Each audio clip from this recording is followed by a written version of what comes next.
Okay, I'd like to start the board meeting of Hyde Park Central School District. Today is Thursday, March 13th. Time is now 5:35. May I have a motion to go into executive session to discuss confidential matters pertaining to the employment, future employment of a particular person or persons and potential litigations, please? So moved. Second? Any discussion? All in favor? We're now in executive session.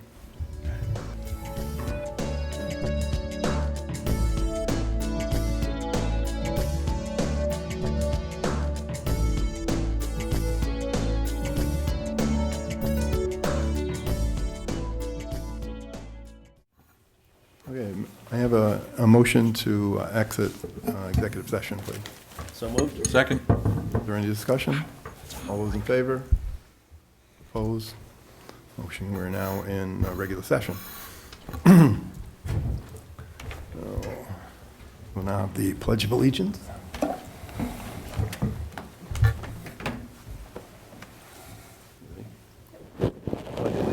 the flag of the United States of America and to the republic for which it stands, one nation, under God, indivisible, with liberty and justice for all.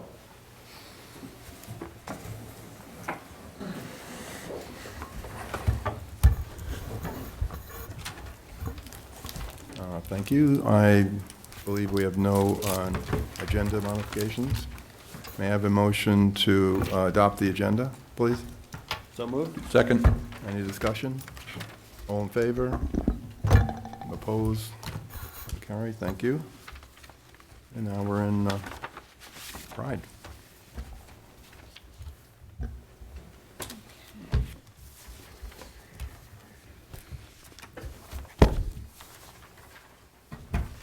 Get your All notes. right, here we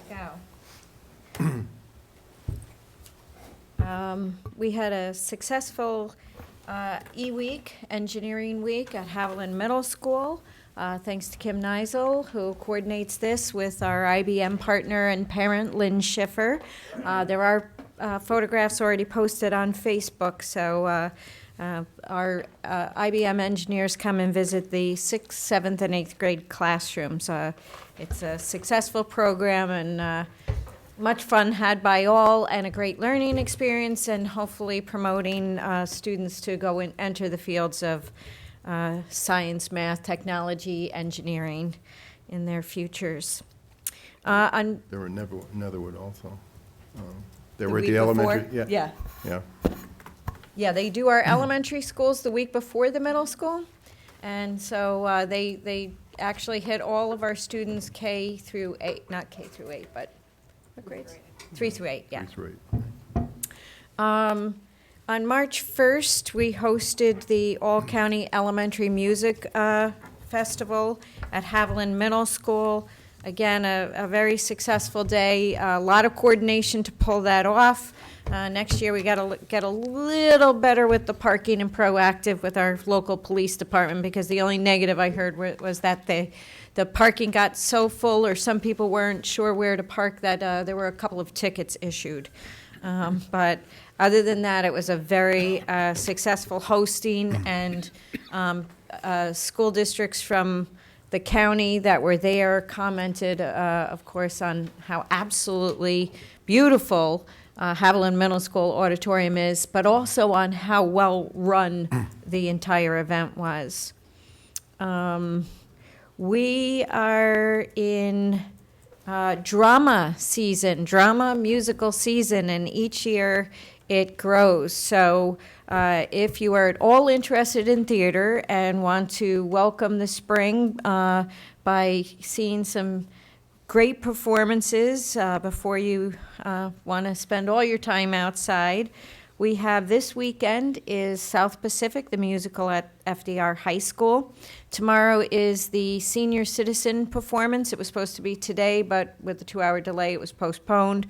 So it will be tomorrow at 10 o'clock, and it's also followed by a lunch. And my understanding is we have 181 seniors so far who RSVP'd. But you don't have to RSVP, you can just attend. So, and then the other performances are Friday night, Saturday night and also Saturday matinee at 1 o'clock. So please come support our musical performance. Alice in Wonderland will be at North Park Elementary. Aladdin will be at Haviland Middle School, and Peter Pan will be at Ralph R. Smith. The dates? Yeah, somewhere. Well, I can tell you that Ralph R. Smith is going to be, is Ralph R. Smith on the agenda? In the back? Maybe on the online version, they weren't all on there before. The Haviland Middle School play is the 28th and 29th at 7 p.m. The North Park Elementary play is March 20th and 21st at 7 p.m. And Ralph R. Smith is one is it on there now? I can't tell from here. Hold on. 21st at 7, 22nd at 2. There you go. Haviland's is at 2 on the 28th, I believe. 2 on the 28th, okay. We will be posting all of these on the website, but again, our drama program has been growing at our elementary schools, and we're just pleased that each year we seem to get one more elementary school, so. The Transportation Relay for Life is holding a fundraiser on March 22nd at Darby O'Gills. That's on our website as well. They raise a tremendous amount of money for the American Heart Association, and please come out and support their efforts to raise money for this worthy cause. You said that's for Relay for Life? Relay for Life. That's the American Cancer Society. Cancer Not that Society. it matters, they're What'd both I good say, causes. heart? Yeah, it doesn't, Okay. they're both good causes, but yeah, it's American Cancer Society. Thank you, Kevin. And spring sports began this week, so we don't have any updates, but we anticipate having a successful season. One of the things that will be really new this year, and we'll be doing a separate web posting, Facebook posting, and lots of publicity. For the first time in 20-some-odd years, we will have home track meets. And so I will put up on the web a whole list of all of our home meets. What I do know right now is that April 7th will be the first home track and field meet in over 20 years. So that is April 7th. We are also hosting the Mahal League Championship at our home site this year, and that's the weekend of May 17th, whatever the Saturday is there. So a lot more information to come on that. So we'll have our normal sports schedule, with the big difference being that we'll actually get to see our track team at home. So. Okay. And does anybody else have any pride? I know the only other thing was the Reading Across America, or whatever it was called, I participated on Monday, last Monday, at Netherwood. It was a lot of fun, and I think Wayne did it the week before, right? Yeah, so, okay. You have anything for superintendent's report? Yes, a few things. I just want to make sure that oh yeah. And next Wednesday is our district string festival, but it's also listed on the Yeah. agenda in upcoming events, so. Okay, a couple of things. The parent involvement survey that we did is complete and has been complete.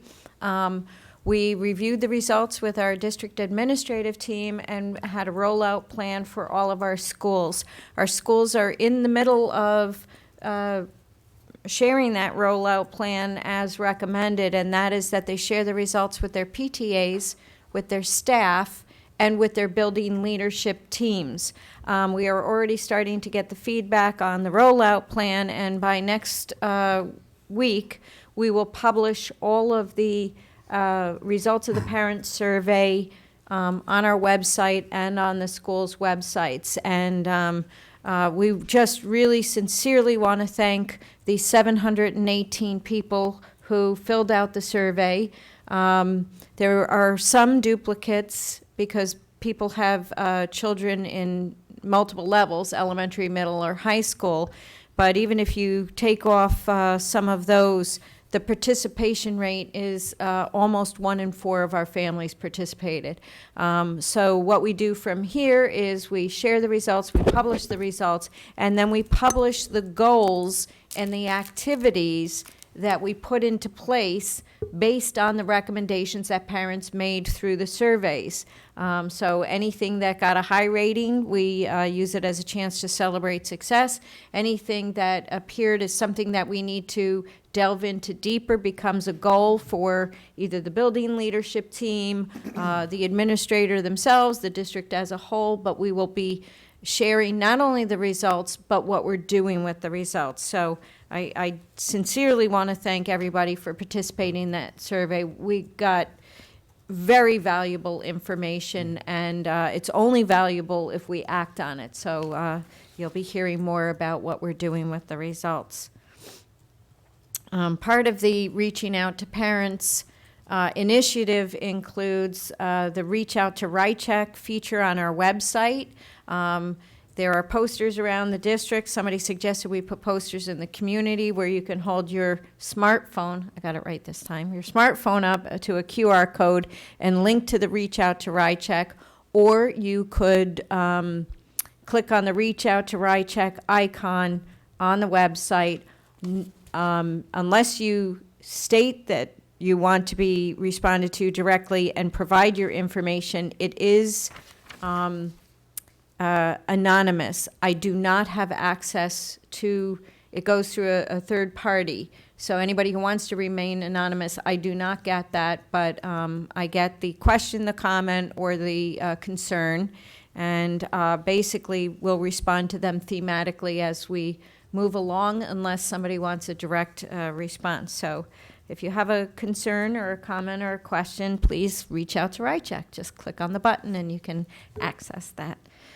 It was better than the, when we were coming up with the name, I know we have at least one audience member who is on the district leadership team. At one point we thought about Get to Greer, but that just didn't sound positive, so we titled it Reach Out to Rycheck.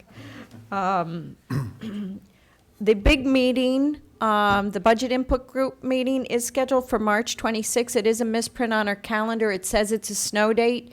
It's the actual budget input group meeting. We did send out an email to everybody who are regular attendees so that they're aware of it. Kindergarten registration begins this Monday, so another sign of spring. The schedule is listed in our calendar and posted at the buildings. And the other one I'll save. Well, we're about to move into our capital. The next thing on our budget is to start with some of our budgets. But we did have a meeting that was canceled. So one thing that I just want to reiterate, I'm going to say it now, and I will say it at the end of the budget presentations. These are our preliminary budget presentations, so you're seeing it in process. So any increases, we're going to look at the administrative and capital component of the budget. That is less than 9% of our overall budget, while you will see that we're looking at an increase in that area. One of the things that I really want people to walk away with is that our tax levy under our tax cap formula is 2.03%, and we are going to stay at that tax cap. We're not going to exceed the cap. So just important to keep that in mind, that we will stay within our cap, and as we work on our budget, that will be how the end result. And I think Okay. that's it. Okay, going back once, the Pride, we should have mentioned the Wizards activity. It was a lot of fun. They had standing room only. They raised a ton of money for the senior class, so everybody had a good time, even though they made fun of us. It was fun. It was fun. Before we move on to the reports, I'd just like to say again, since I've had comments from the community, that these reports seem to be getting longer and longer again. And I think Mr. Sheldon had a great idea. He called the 6-bullet rule, that no slide should have more than 6 bullets, no bullet should have more than 6 words on it. And if we can't get through that in 10 minutes, then we're in trouble. So I know tonight's presentations are a little longer. I would appreciate it if we could move as quickly as possible. And that's you, George. Because you got more foils than, you're going to go through them fast, right? Okay. All right, well, you're on then. So we now have the Proposition 2 bus purchase. George.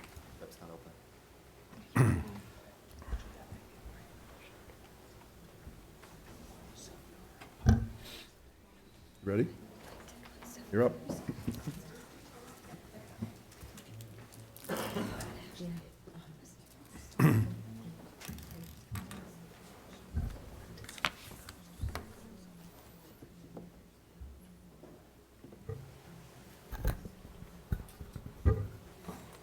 Okay, good evening. When you got the clicker? You got the clicker? I'm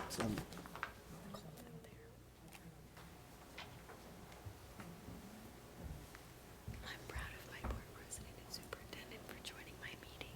Yeah.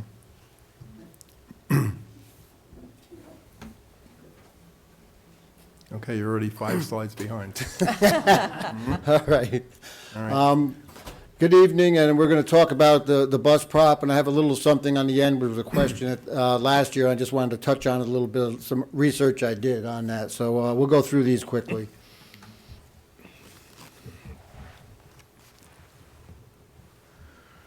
Okay, just some facts about the transportation department. We have 125 employees, 104 buses. The district is 71 square miles. And we're transporting 4,128 kids. That's public, private, parochial, and special ed kids.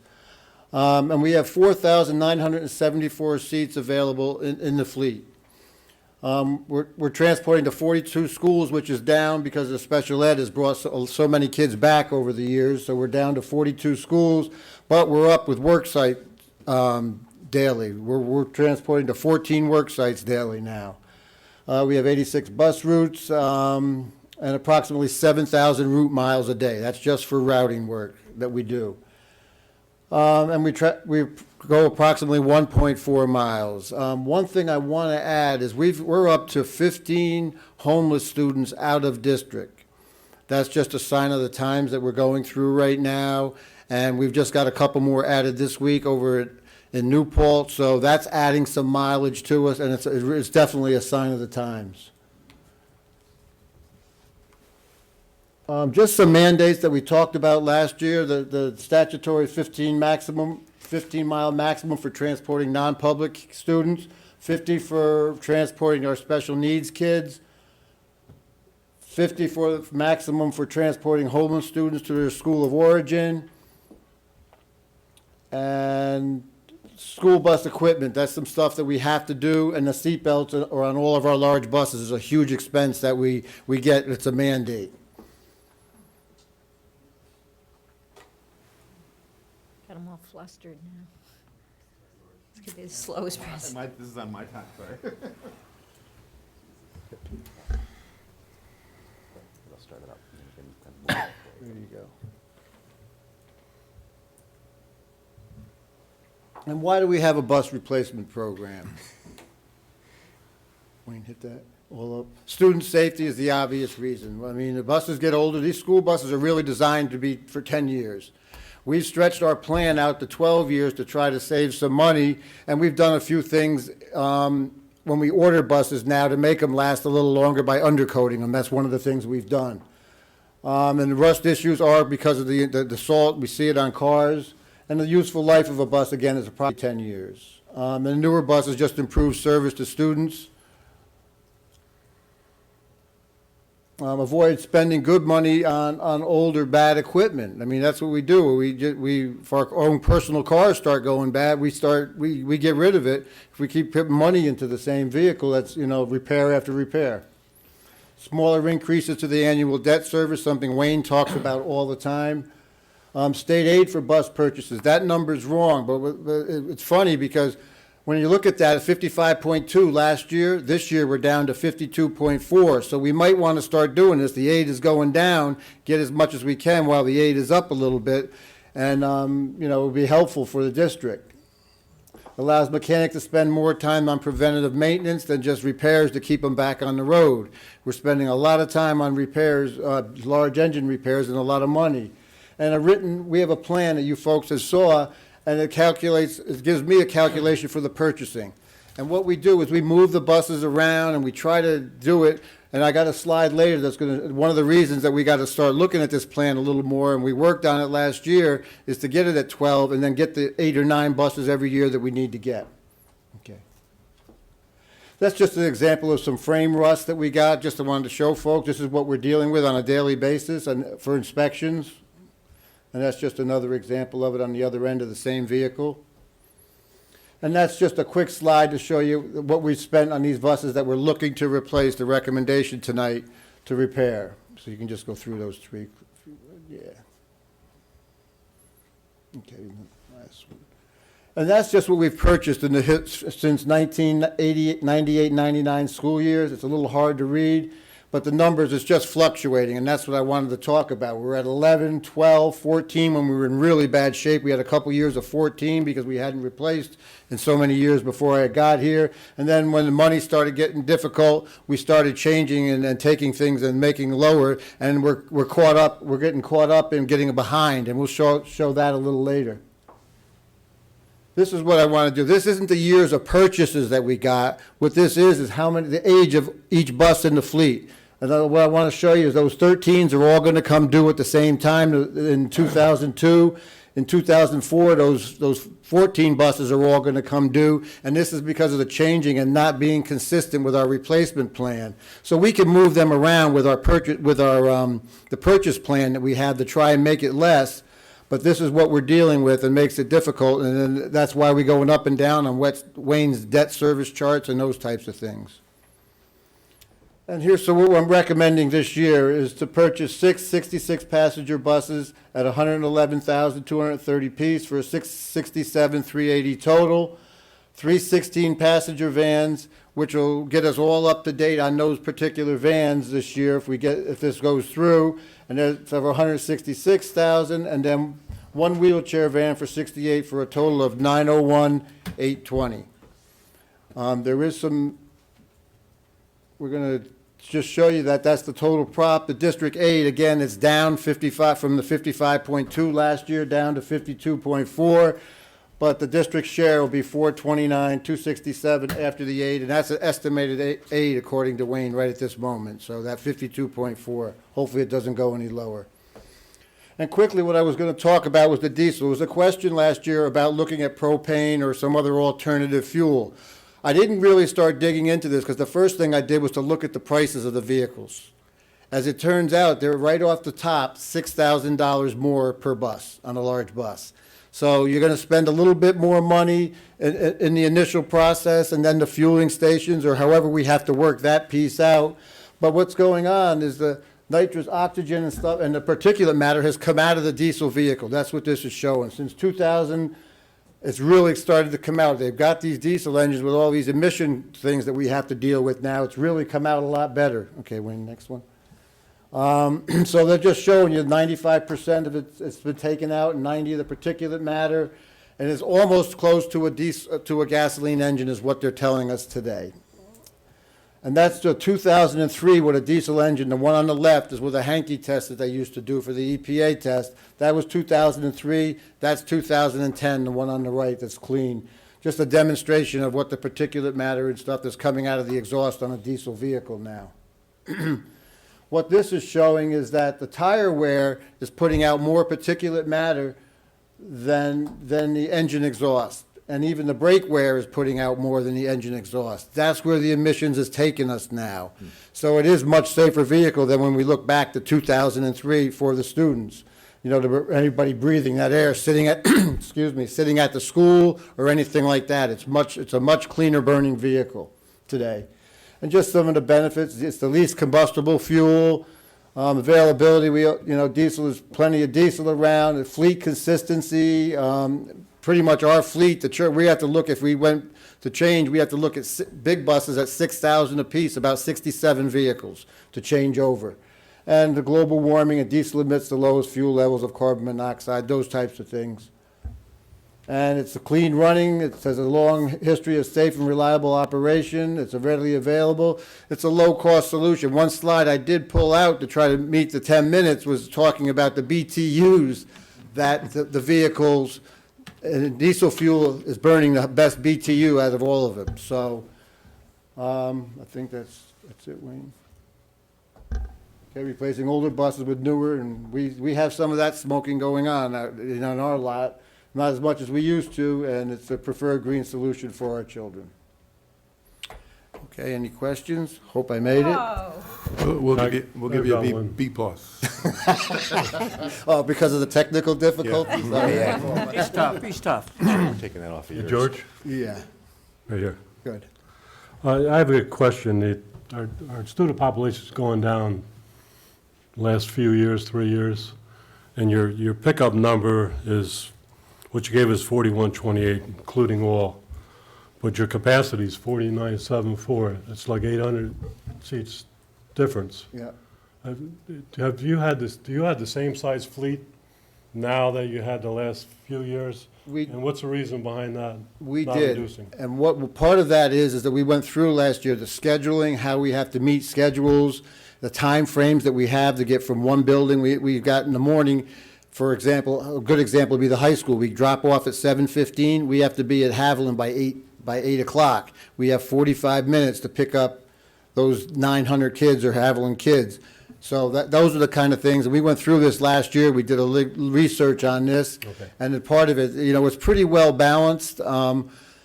And our cost per mile, just for sakes, is about 1,000, is less. The state average is about 1,200. We're about 1,100, if not a little less than that, for our cost per mile per student. Okay. I mean, our cost per student, not per mile.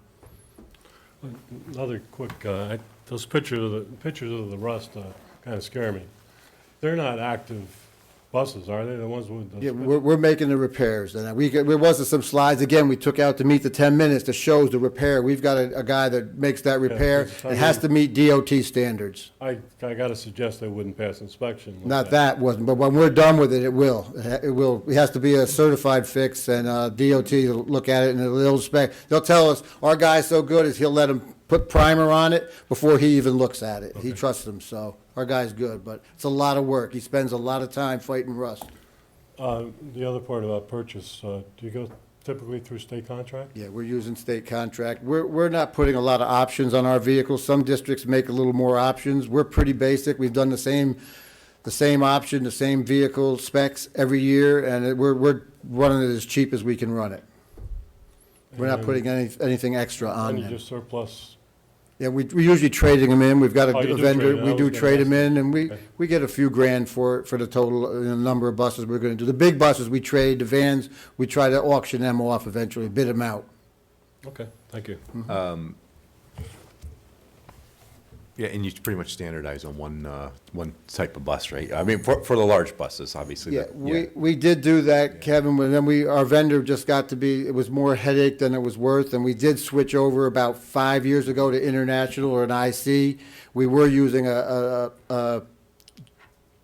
they're called, IC, that they're a different vehicle, but we're using the IC now. Yeah. And we were using a Thomas Freightliner Right, before. right. And we've kind of got away from them. We had a lot of emission problems with them. And we're very fortunate. The IC right now, the International, is doing very, very well for us. And they're the same, that's basically an international chassis, right? Yeah, it's International chassis and body. All the vendors have kind of Right, done the same right. chassis and the same body Right, today. right. They've Yeah, all- it used to be able to mix and match. Yeah, you can't do that I no know. more. Right. There's only 3 or 4 out there. I think it's just better, that's a fleet at work, the same thing. You try to standardize on one chassis, and manufacturer, because it's just simpler for maintenance and all that, so. Parts right, and all of right, that. exactly. Can you just answer a couple of questions I had, and it's just more clarifying, it might help the public as well, besides me understand, because I don't know either. Talk about work site however, would you say 42 work Yeah, sites? Can you just describe what we're kind of talking about? 14 work sites. We have to take our high school students to work programs. They're all involved in work programs, and we're going to 14 different sites, taking them out, and we take a group in the morning, take them out to the work site, they stay to work for a few hours, then we go down, we pick them up, bring them back, and then bring another group to a bunch of Okay, different so sites. this is part of the curriculum then? Curriculum for high school special needs students, yes. Right, okay, I follow you, okay. And then the homeless students, so if I understand correctly, you said to the home district. So where, well, I had to put this delicately because you said they're homeless. I take it they're residing here in the Hyde Park School District, or they belong to us residing somewhere else, so we have to get them to a Hyde Park school? That's correct. That's Okay. the way we have to do it. And they're based on the laws and. Right, it's no, I really- understand. I knew the home district was responsible. I wanted to make sure. So they are children that, if, their last domicile was the Hyde Park School District, they may be temporarily living someplace else, so we have to go get them into That their is Hyde Park correct. school. That is Okay. correct, within 50 miles. Right, yeah. Okay. Okay. Okay, Thanks. any other A questions? couple quick questions. George, what do you calculate to be your cost per mile for operation? With benefits and everything, it was 4 something, Perry. And I think just for what we run, just for our operation stuff, without benefits and salaries, we're at about $1.09 per mile, Okay, just with fuels and everything like that. Fuel and maintenance. Yeah, maintenance and that. We're about at 109. okay. And how many runs, if any, do we have that we contract out with? Or do we have any? Yeah, we've come down, we don't use the BOCES cooperative as much as we used to. We're probably got about 5 vehicles that we're down in Westchester that we're contracting out right now. That number's come back to us pretty well. We used to be 300, 400,000, and we're somewhere probably around 150 to 200,000 right now. Okay, all right, thanks. Okay, anyone else? Thanks, George. I'm sorry, just one more comment. It's not a question, just a comment. I want to, thank you, George, for, I just, recognize as I sit here, when I first got on the board many years ago, we were through a lot of different transportation supervisors. It was not a very stable, and you've been here a long time, and you've really got to act together, and I just appreciate your leadership over in that department. Thanks, Kevin, but the staff, they're the ones. Oh, absolutely, and I agree, but I mean, they got to have somebody out in front too, and they got a good leader, so thank you. Thanks, appreciate that, Kevin. Also, as we're transitioning, thank you, George, that was excellent. But I also wanted to make reference to a study that George did in conjunction with Wayne. So for some of our new board members, we do have a very recent comprehensive audit of our transportation. So you are more than welcome to come in and look at it. It was a lot of blood, sweat, and tears on George's part with Wayne right next to him. So it was kind of referenced, so please, if you're interested, stop in and see that. Okay, moving on, Wayne? Okay, on to the budget. Keep my 10 minutes here, minus the 2 I cost George. All right, so we're going over the administrative and capital components of the budget this evening. So I'm going to start off with the administrative component, and as we know, this represents our central administrative costs that are needed to oversee the district. So you can see a 3-year analysis of where we've been with regards to increases and decreases. This year, our change is 5.7%, or $443,000. And you'll note as we go through the increases that the majority of that increase is due to health benefits and a couple other small things. Our administrative components include the Board of Education, central admin, finance, legal services, personnel, central services, You don't have to read the whole thing. and you could read the rest.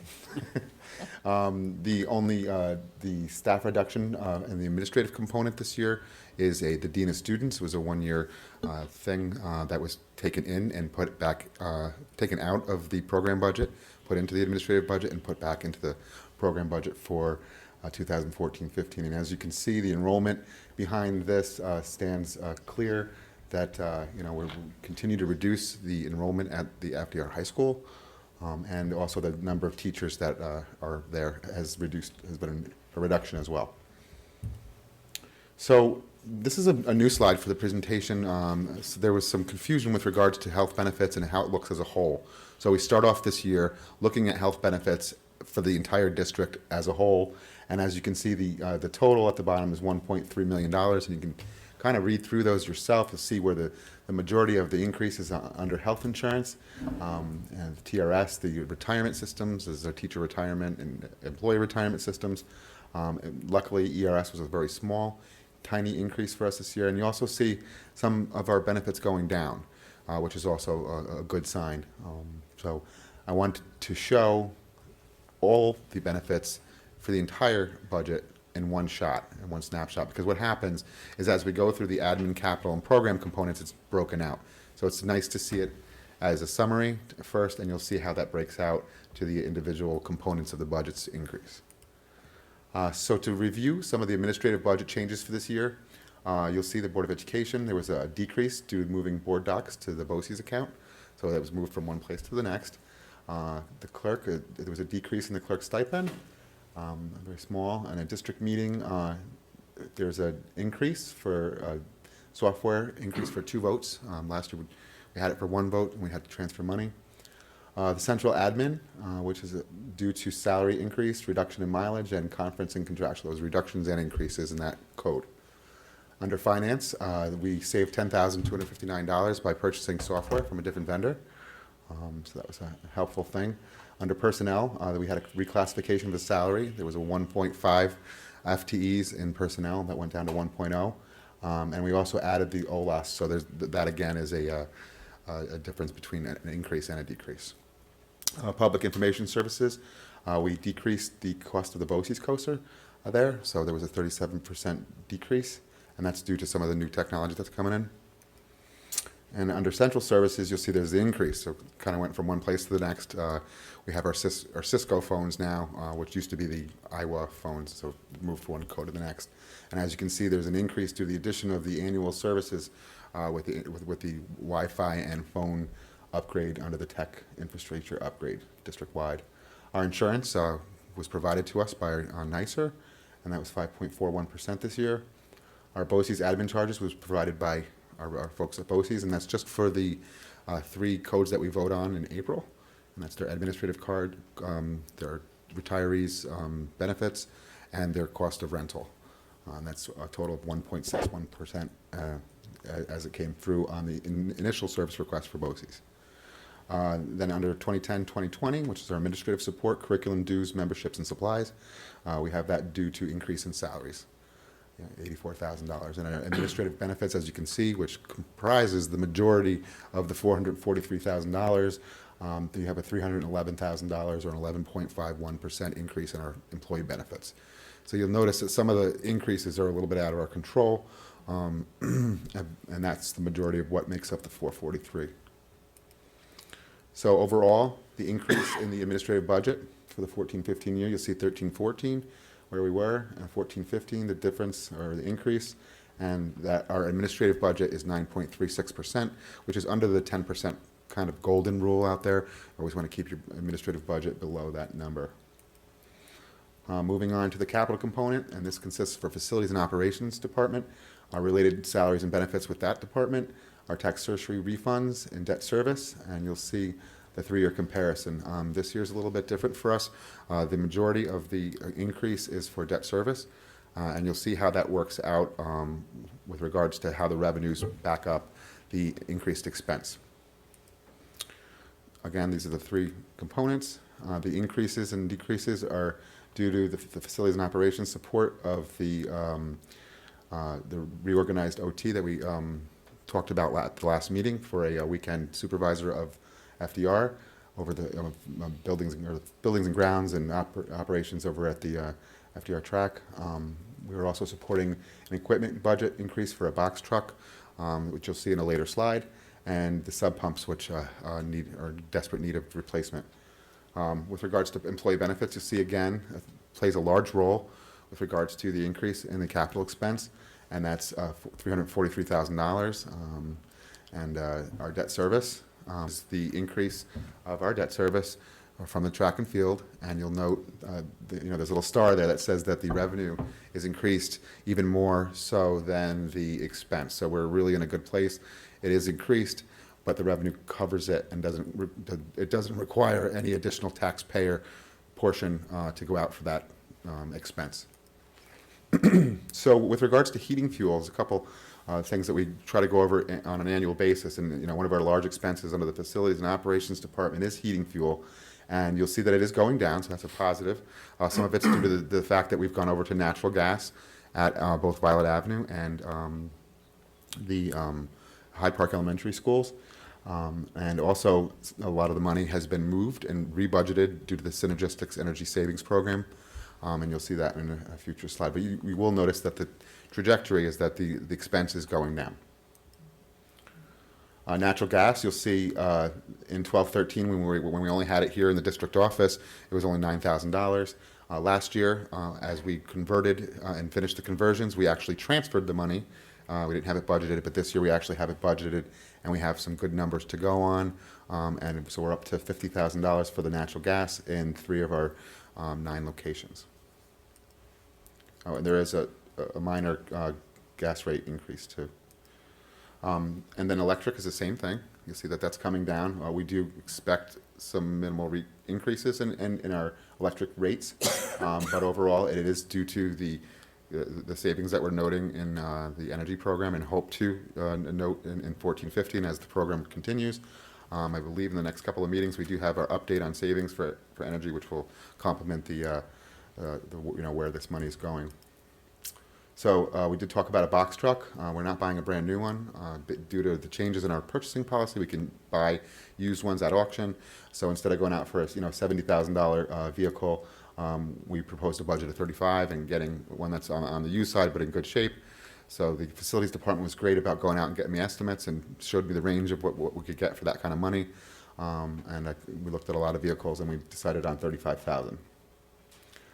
The only box truck that we have with a lift gate to move heavy objects is really just close to being done. They're just kind of, moving it along as best they possibly can, but definitely in need, and was requested last year, so this is the second time it was requested.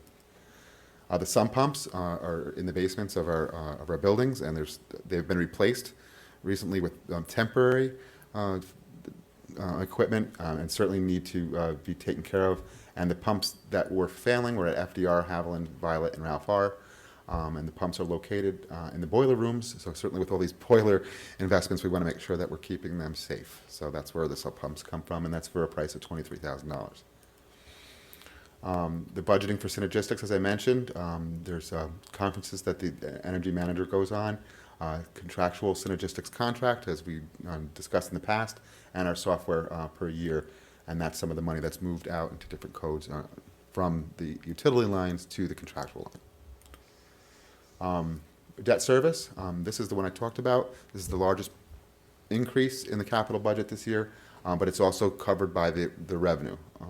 It includes our capital projects, or bus and vehicles that we spoke with on George's presentation, and we added the principal and interest payments for the Phase 3 capital projects. And if you see, the increase in the overall building aid was $712,000, and the increase in the expense for debt service was $586,000. So we're actually ahead of the game a little bit. So no additional cost to the taxpayer on that one. So it's a promise come true, I think. So as a summary, we have the 13-14, where we are in 14-15, with the increases just under $1 million, and an increase in the capital budget as a percentage of the total budget of 12.67%. And that's where it should be. Questions? Thank you, Wayne. Do we have any questions? Yeah, Wayne, I think on one of the early slides I saw that health insurance had about an 8% increase, up about $1,011,000. Is that primarily DHIC? Is that where that? Both of our programs, yeah. Yeah, and that's estimated at this point. Mm-hmm. When will you get? I mean, I got it today. You get what's that? I got it today. Is that the number you got today, or No. did you get it? You got a better number today, right? Yep, we're in a better place. How much? 5.2. Okay. So that will go down. Okay. I thought there was a better number out there. Thank you. Oh, then that saved my question, because that's what, I was like, oh my God, you just choke on the benefits. Yeah, but- I was very happy to hear that. Yeah, good. What's that work out to be in dollars and cents? For the difference in percentage, $300,000. How much? $300,000. Okay. Look at that. You save $300,000 just like that. Amazing, isn't it? And that's a good point that Greer brought up, is that, we do this at a Yeah. at a point in time, and things change, and that really, we came at the DHEC Yeah. meeting yesterday. I knew it was a moving number. And Wayne shared with me today the information from the Assembly's budget, which if any of that comes through is really good news, so. Okay, Thank you. thanks, Wayne. Thank you. And we'll Up here move again. on to Cora. And I can guarantee Cora's got the 6x6 going today. Just about. Thank you, Wayne. Thank you.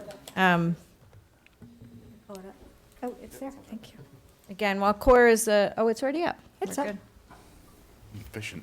But go ahead. Did you want to? No, I just wanted to reiterate, I said I would. We will not exceed our tax cap. Also, you'll see the program budget next week. We don't anticipate major cuts. Where we'll cut back is through enrollment and attrition. So we're in a good place and just want people to stay focused on that. Great. So this is a brief update on how we're doing with the implementation of the Common Core Learning Standards. And there certainly continues to be confusion and question and some concern out there, but I think much of it is still embedded in what's happening with rollout from the State Ed Department and with concerns that people have around assessments. So if we just focus on the Common Core standards themselves for now, what you see here is a list of activities that have really represented our efforts in professional development and developing our teacher and administrator capacity to implement the standards with some real efficacy. And as you can see, they include everything from our directors providing monthly professional development sessions before school to principals including reference to the Common Core in their faculty meetings. We've had some training for which we've provided substitutes so that we can pull teachers from classrooms. Our teacher training day and early release sessions have emphasized Common Core. We've provided all of our staff with a number of articles and books on the topic. There have been study groups that have been led by both administrators and teacher leaders across the districts. We've done some special sessions that are for our special area teachers, Kim Neisel and Jen Kreiser-Amy, who are our directors of humanities, math, and science, did sessions on literacy and supporting math in phys ed, art, and music. So we're trying to cover all disciplines and not just the core content areas. Part of our professional development is also the conversations that are had during post-observation conferences as part of the teacher evaluation system. So talking with teachers about how they're planning for the Common Core in their pre-observations, but then really providing people with feedback and talking about what their use of strategies looks like, how students are responding, what materials and resources are being presented. So the professional development is also embedded right in our conversations around teacher performance and evaluation. You've heard a little bit, I think, about the actual curriculum documents. And while the standards themselves stand alone, there are curriculum documents and modules that have been developed at the State Ed Department for districts' use. None of those modules are mandated, to be clear. We are required to implement the standards, but the modules are made available to districts to pick and choose from in terms of their adoption. So we've made some choices about that. And this year at the elementary level, we've asked grades 3, 4, and 5 teachers to implement one module. There are 3 units in each of those, and we've required that they use those, give us feedback about them, and begin to really, for lack of a better phrase, get their hands really dirty with how to implement some of those curricular units. Again, grades 3 through 5. In the middle school, we've done one module at grade 6 and one at grade 7, and at the high school in English Language Arts, one unit in 10. I should say that at the high school level, there are only 2 modules even available from the state ed department. So the rollout of curricular documents at the secondary level is slower than it is at the K-5 and even the 6-8 level. In math, we made the decision to use all of the modules in K-9, and there is one module that we're using in grade 10. So really important for us is to balance the message to teachers. We want them to hear that where we're requiring the modules, we want them to be implemented with efficacy and with consistency. At the same time, our message to teachers is, you know your students. You know the children that are in front of you. We trust that when you make modifications, you're doing that because of what you know about your students and because of your professional expertise. So that's a little bit of a delicate balance that we're working at. We're in the process right now of reviewing the additional modules that are available and making recommendations around what we'll implement in the next year. The parent outreach continues, and we continue to welcome and need ideas about how to better and further support parents. We did have a very successful parent information night in this room. The last time I talked about Common Core, it was either the night before or the week before. So I can happily report that we had about 40 parents here. Very well attended, wonderful questions, very respectful and mutually supportive conversation around both concerns and ideas. The directors created brochures for parents. I know all of the board members have seen those. If anyone else would like one, it is accessible on the instructional services part of the district's website, or there are hard copies in my office. You can reach out for that. We also, our directors and a subcommittee of our strategic planning committee created a user guide for the new elementary report card. The new report card for K-5 is standards-based and aligned to the Common Core. So there's a very well-done user guide that describes what the new report card is, what the expectations are and what the standards are in especially ELA and math, and how those are being evaluated through our new report card. And then happily, I can tell you that that same group is working on creating parent module newsletters for K-5 in math and in 3-5 for ELA that we expect to publish for parents in July. And that will take each of those modules that I referenced in the previous slide and really take them apart. So parents can have a better grasp and something right in front of them that describes, okay, we're in 3rd grade, module 2, lesson 4. What exactly is that? So we have teachers and administrators collaborating on the development of that. And again, if anyone has particular ideas about how we can further support parents, that would be wonderful. I do know that 2 of our elementary schools have either had or are planning additional parent nights. One of those in particular is being accompanied by the opportunity for parents to come in the following day and visit classrooms and actually see what this thing called Common Core instruction looks like in classrooms. And we'll be talking about the success of that and the possibility of replicating some of that in other buildings. These are 3 of the websites that offer a number of resources on the Common Core. Our own, again, if you go to the district main page and then under district go to instructional services, you'll see a number of resources there. Engage New York is the state education department's website that has a number of resources. And then corestandards.org is really the hub of all of the standards documents themselves, all of the appendices. There are references in there and resources for parents that speak to all of the different text choices they might make if they're purchasing books for their children at different reading levels. So that's an excellent resource as well. And I'm not sure why we have that twice, but that last slide should invite you to ask questions. Okay, anybody have any questions? Thank you, Cora. You're welcome. Thanks, You get an Cora. A. You're welcome. Oh, thank you. Oh, hey, don't put the, now there's going to be competition. Go, Aviva, run.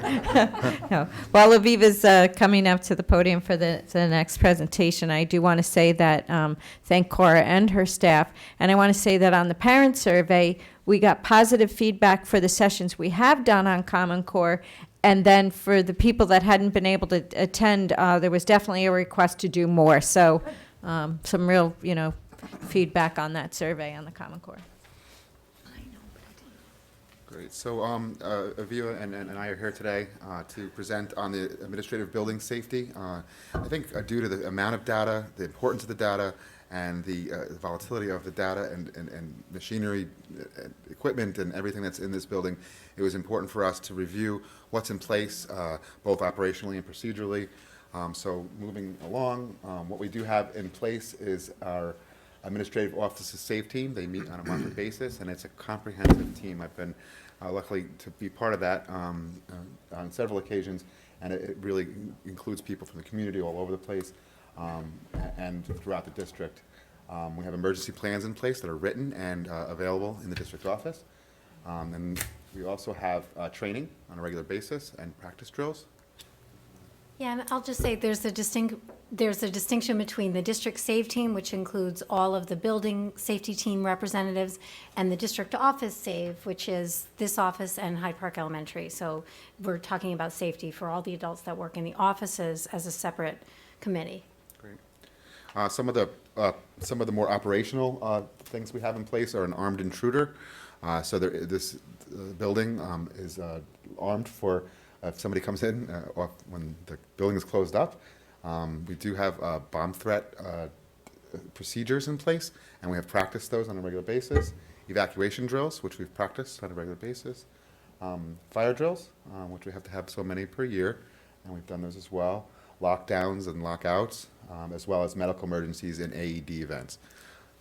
And just in terms of regulations, these buildings come under the same kind of regulations that another office would rather than a school. So for example, there's 3 fire drills a year instead of 12. So at Boyce Road, we have some other operational things in place, and that includes a comprehensive camera coverage. So the entire perimeter of our outside is under surveillance. We have, like I mentioned, the multi-zoned intruder alert system for certain departments and places. We just recently have an upgrade under our technology infrastructure update for a brand new PA system. You can see up on the ceiling there. That will it heard me. And certainly a central alarm monitoring system, which includes fire and intrusion. And me and myself will put the wrong code in, and I'll tell you, those police come right away. They're like, oh, it's just me, but they do check it out and they look for your license, and I know it works. And then the chain of command with regard to emergency contacts in place too. So I know everybody has those documents and things in their offices. So what we've talked about throughout the years are some safety improvements and considerations. Some of them fall on our master facilities plan or our DRIP plan, which is the district renovation improvement plan, and that's the installation of card readers at the building access points, so that keys can get lost. I mean, I guess these could too, but you can turn these off. You can't turn a key off. So the great thing about this, if you ever lost this, you can get recoded and and get a brand new one. We've talked about an upgrade to the existing camera system and certain angles, occasionally when we've looked at something that's happened over a weekend or overnight, there could be a couple more that could be placed in, and certainly in our reception area above the front area. And then upgrade our visitor protocols to include a full-time staff reception has been talked about, front lobby reconfiguration for unified materials, which is called door hardening, and that's like really making the materials out there. In some of the doors in that front access, could be, a little bit more than a wooden door. And then the utilization of school messenger for use in emergencies is something we could implement here at the district office as well. And I'll add, again, a difference at Hyde Park Elementary is it still has the same system that the other schools do. So we do have this card access system where the building's locked out at all times and you have to choose to buzz someone in and you have a camera and you can see them. So we're really just looking at bringing that kind of technology to this office, which currently has to have an open front door. Okay, do we have any questions? I have one question. Is there a safety person in each building, one in this building, one in HB? There are representatives from each department here, but I'm the safety person for both. But you're in Hyde Park? I mean, There's how do representatives things get from, initiated? Joan Powers arranged meetings, and there's representatives from each department here. So when we have a safety team meeting, she calls on those people to come together. I was thinking in terms of an incident. If an incident happens, is there anybody in charge? In this building, it's the superintendent. And over there, it's you? Yeah. And then there's a, a tiered system the same way in another building. So if I'm not there, there's a second person, a third person, a fourth person. So that's part of the safety plan. Okay. And as Aviva mentioned, each department, so in this building, we have curriculum, transportation, food services, business office, superintendent's office. I don't know if I'm missing anyone. Facilities. Facilities. So every one of those departments has a person designated as their safety person.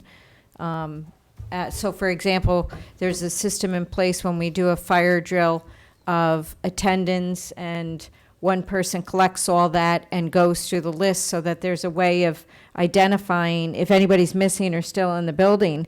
And in fact, in one of our fire drills, someone was missing, and that was how we determined that the sound system was not working in one of our areas. And by doing the drill, we were able to identify it and fix it immediately. Okay. Just kind of a semi-related question. What level, or do we do any level of incident command training within the district? The standard, what is it called, NIMS? Like a tabletop? Well, no, it's actually, it's a formal training that all the fire departments and the police department, they all use. It's called, it's ICS. Incident command structure. Yeah, system. And I just wondered whether we have incorporated that into the district. It helps to establish protocols in the event of emergency, who takes leadership, who takes what roles. I know that upcoming on April 10th, I want to say, at Hyde Park Elementary, that we're having a federal training on safety plans. And so we have so far 15 people from Hyde Park signed up. And I imagine, and Bob Bloom is really the expert, my co-chair on SAVE, who could speak to what elements are already present in all of our safety plan Yeah. development. So I don't want to say that we have it 100% or that we don't. Because I just don't have the specifics on that. But I do know that that upcoming training is going to give us some guidance as well. Okay. So It this may- is the third yeah. year we've requested the federal training, and it is free. Okay. And we're having it. Yeah, that would be readiness and emergency management for schools, is what the meeting is. Yep. Thank you. I didn't plan to say this, but thank you. And this is an opportune time to announce that at our last CSO meeting, which is all the superintendents in the county, we did agree to move forward on a county-wide response to crisis system. We've been talking about it for a while, so you'll all be hearing more about it. And part of that is sometimes when we're dealing with a crisis, we need help ourselves. And it's a system so that all of the school districts in the county are connected. And so when we go into crisis mode, they immediately send over assistance. And so it's a model that was used in Sullivan County, and we're going to replicate it in Dutchess. So we just came to the agreement last Friday, so more to come on that. It's a And I can add that we have 2 of our school psychologists are trained in Prepare, and there's some of the few trainers that are out there. And they just did training, workshop 1, which is a full day on one of the training days, and it was for all psychologists, social workers, nurses, guidance counselors, and some of the safety team members. And then they're doing workshop 2, day 1. They did on the 7th of March, and then the 24th they're doing the 3rd one. So we're really able to train, at no additional cost to the district, our entire staff on those days. So I think that's what you're talking about in terms of, it's how to deal with a crisis and how we come together and what our plan is. It's a very specific, it's part of the FEMA program, Incident Command. It's ICS SCA, I think, Right. is the school protocol. And I can check and get back to you I'm on sure that. Bob is trained. I just, I'm sure. He's Yeah. probably well familiar with it, yeah. yeah. If I know Bob, But he's well there's been familiar with it. recommendations that administrators, and you know, I've heard recommendations that administrators should be trained. Well, you know, a lot of, and I have it at work too, there's different roles for different people. And when Exactly. something bad happens, regardless of what it is, it could be a fire, it could be, you know, whatever it is, you know, all heck breaks loose. And you got people running around trying to pick up responsibilities, and really what that does is it'll, you know, everybody kind of knows what their role is before something bad happens. And it's like, you know what, you are the section chief for whatever, public relations, you know, just as an example, suppose something, you know, really horrific happened here, you know, you might say, Cora is the person that is designated to deal with the press. You know, it means you don't bother Greer, you don't bother, you know, all the information funnels through her, and then she, you know, so that way, no matter how bad it happens, Cora knows, okay, I gotta put on my press secretary hat, I'm dealing with the press. I'm just using that as an example. That's exactly what it And then, so that, then Greer is focusing on the things she needs to focus on. You know, you've got other people that have other operational responsibilities. They're focusing on whatever they're focusing on to deal with the emergency, and it does make a whole lot of sense. And that way, everybody always knows who to go to, both outside people, inside people, and, you know, so, yeah. And actually, that is part of our building safety plan, but it may not follow in exactly the same way, the incident command. Okay, anyone else? Thank you very much. We Thank you. beat last meeting by 54 minutes to get to public participation. How's that, Mr.? Huh? All right, all right. May I have a motion for public participation, please? So moved? Have a second? Second? Did you first? Any discussion? I'll just remind folks that they're welcome to come and speak at the mic. Please try and keep to 3 minutes. There's not a lot of people here, so I won't cut you off at exactly 3 minutes, but be aware there are other people that want to speak as well. All those in favor? Opposed? We're now in public participation. Yeah, you can go. All right, I'll try to stick to the 3 minutes. My name is Christina McGrath, and I am a resident here, and my sons attend the schools here in Hyde Park. Now, I don't know if everybody's aware of the incidents that occurred on February 21st. It was a very icy situation. Points taken, we had 2 days of high temperatures that went into thaw. We had limited ice, or limited salt for the ice on the roads. We had warm temps resulting in icy roads, freezing, the highway, all right, let me start over, because I'm going to screw everything up in 3 minutes. All right, so according to the highway department, we had limited ice. Limited salt. We had no salt as of the 19th. We got a salt delivery on the 20th. Then I was told that highway department had a holiday on that Friday, that they were off. It sounds to me like communication was broken down big time in Hyde Park. Police department didn't know that the highway department was off. We had the transportation. Obviously, I was told transportation goes out for an hour and drives around and looks at the roads to see if everything's okay. Supposedly, they did that day, and they came back and said everything was okay for the kids to be out and go to school when there was, ice on the roads. We did not have a 2-hour delay. As a result, my son's bus was in an accident on Lawrence Road. He sustained injuries on that bus. I have pictures here. I walked on that road. It was an inch of ice. Here is the accident. There was an actual resident who went out to go to work, who the car spun out, hit a snowbank.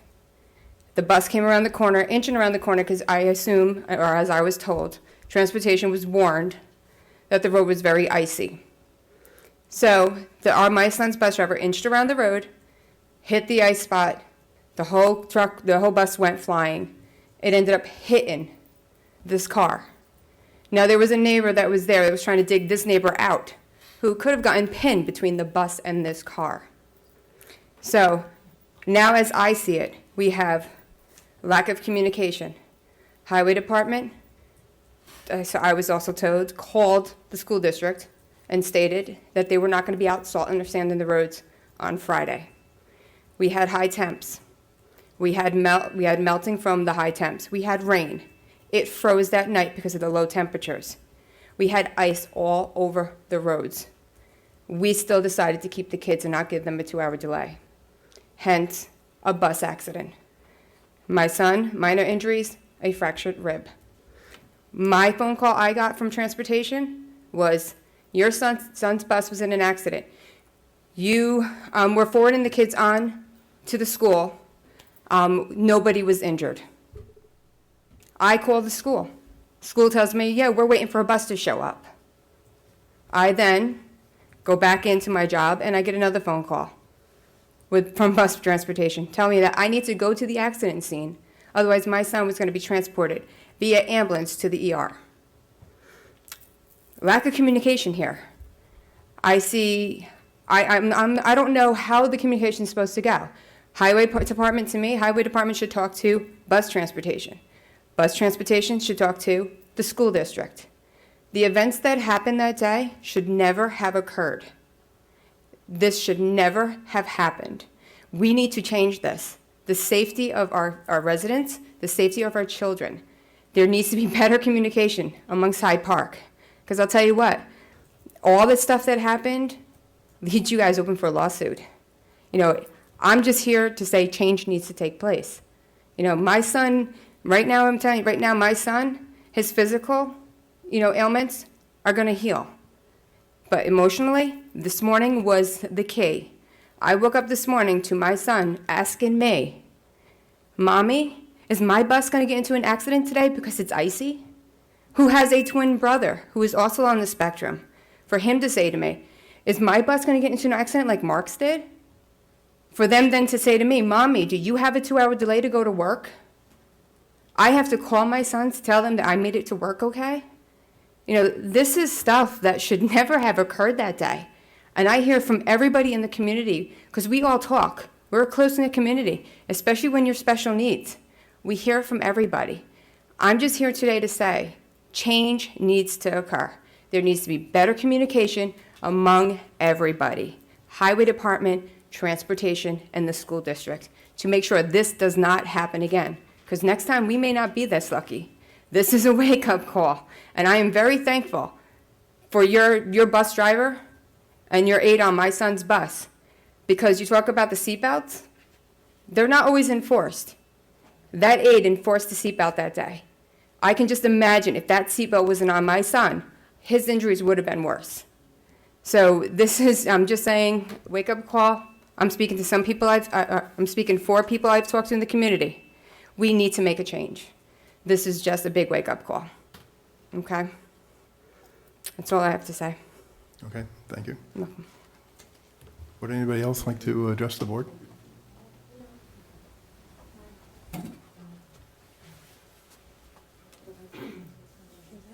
Lori Mellison, Hyde Park, New York. I agree with Christina. I was corresponding with Wayne that morning. The roads were not safe. Even waiting with a child on the side of the road was not safe as cars spun by as we were standing just feet away. I regret putting my kids on the bus that morning. I thought the sander was coming. I also wanted to ask if the district would reconsider their sit and stare policy for those refusing to take the state test. It's not fair to the refusers or the test takers, as it will cause distractions.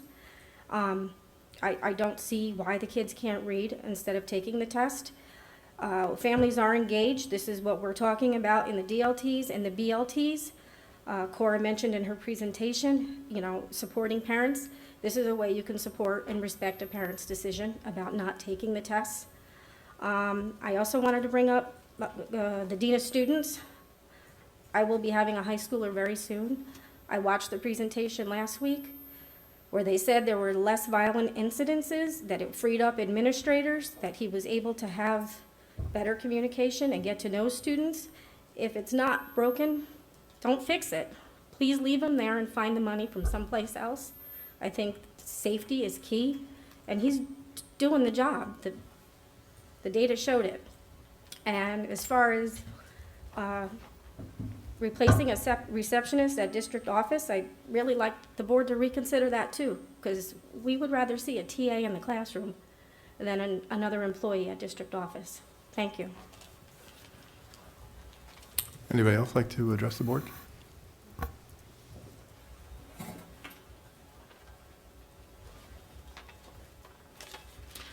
Robin Peak, Hyde Park, New York.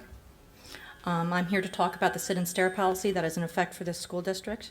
This will be the second year I have chosen not to let my children take the ELA and math state tests.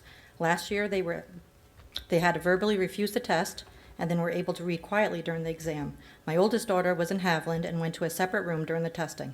This year, there is a sit and stare policy where they are not allowed to read until the first person taking the test is done. The New York State United Teachers condemns the policy of sit and stare. This policy is not New York State mandated. It seems to me that the district is either trying to punish or embarrass my children because I exercised my right to choose that my children not participate in the testing.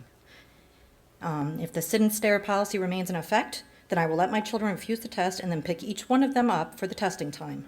I believe that this would be more disruptive than if you just let them open a book and read quietly. Thank you. Thank you. Would anybody else like to address the board? Hi, my name is Kelly Marshall, Poughkeepsie, New York. I'm here to discuss about the fact, and please don't take the Dean of Students out of FDR. Listening to the presentation, it sounded as though it was a numbers situation where the enrollment is going down. Well, okay, if you're looking at the students, but if you're looking at the incidents that he has dealt with this year, he has dealt with a large number of referrals. He has made a difference at the school. We can't control what New York State is giving us regarding Common Core. We can control our safety in our schools. And I do have a 9th grader, 2 9th graders, and some of the things that come home are scary, but knowing that the district supports security, supports our students, I feel safer that there's an extra administrator at the high school. Thank you. Thank you. Anyone else? Can I add, okay. I was gonna say, can I add just one more thing? Just on the topic that I said, because I. If you get up at the mic. We're not supposed to, but I'm sorry. we're going to let you. Okay. Oh, I left my thing up here. The one thing that I don't understand of what transpired is I never got a follow-up phone call from my son's principal to say to me, there was 2 kids on that bus, to say, how is your son doing? You know, is there anything that we can do? How's things proceeding? I never got a phone call from you either, from transportation, just to say, and it's a special needs bus. You know, these are kids that have poor communication skills. These are kids that have high pain tolerance. But nobody called me. That would have made the biggest difference in the world if somebody called me and said, how is your son doing? Or even, you know what? I hear your frustration. I am sorry you went through this. What can we do to make it better? I got nothing. I got none of that. And I just think that should be something that should have taken place. It should have happened. Okay, thank you. Mr. Edgian, you're up. Doug Eglinton, Poughkeepsie. Excuse me. I would like to ask Cora if she wishes to comment, and you may say no, if this, all the steps you described on this meeting, are they helping us to graduate better students? Okay? I realize that's a big question, and, you know, handle it as you wish. Number 2, speaking to the board, you know where I'm coming from. Keep the budget down, keep the tax rate down. Think of the hundreds of people in this town who can't afford further increases. The Poughkeepsie Journal, which I think is an excellent paper, wrote a series here last week on energy costs going up, and they listed the various costs that are going up for these people we're increasing taxes for at the same time. Keep it down. 3, and last, I'd like to propose some discussion, in private is fine, about how we measure what we're doing here in terms of turning out better students, okay? And I suggest that come September or October, when we know what the results have been for the previous year, that we publish how many students out of the total student body have gotten to college acceptance? How many have gotten to trade school or other advanced acceptance? And also how much this costs us per student.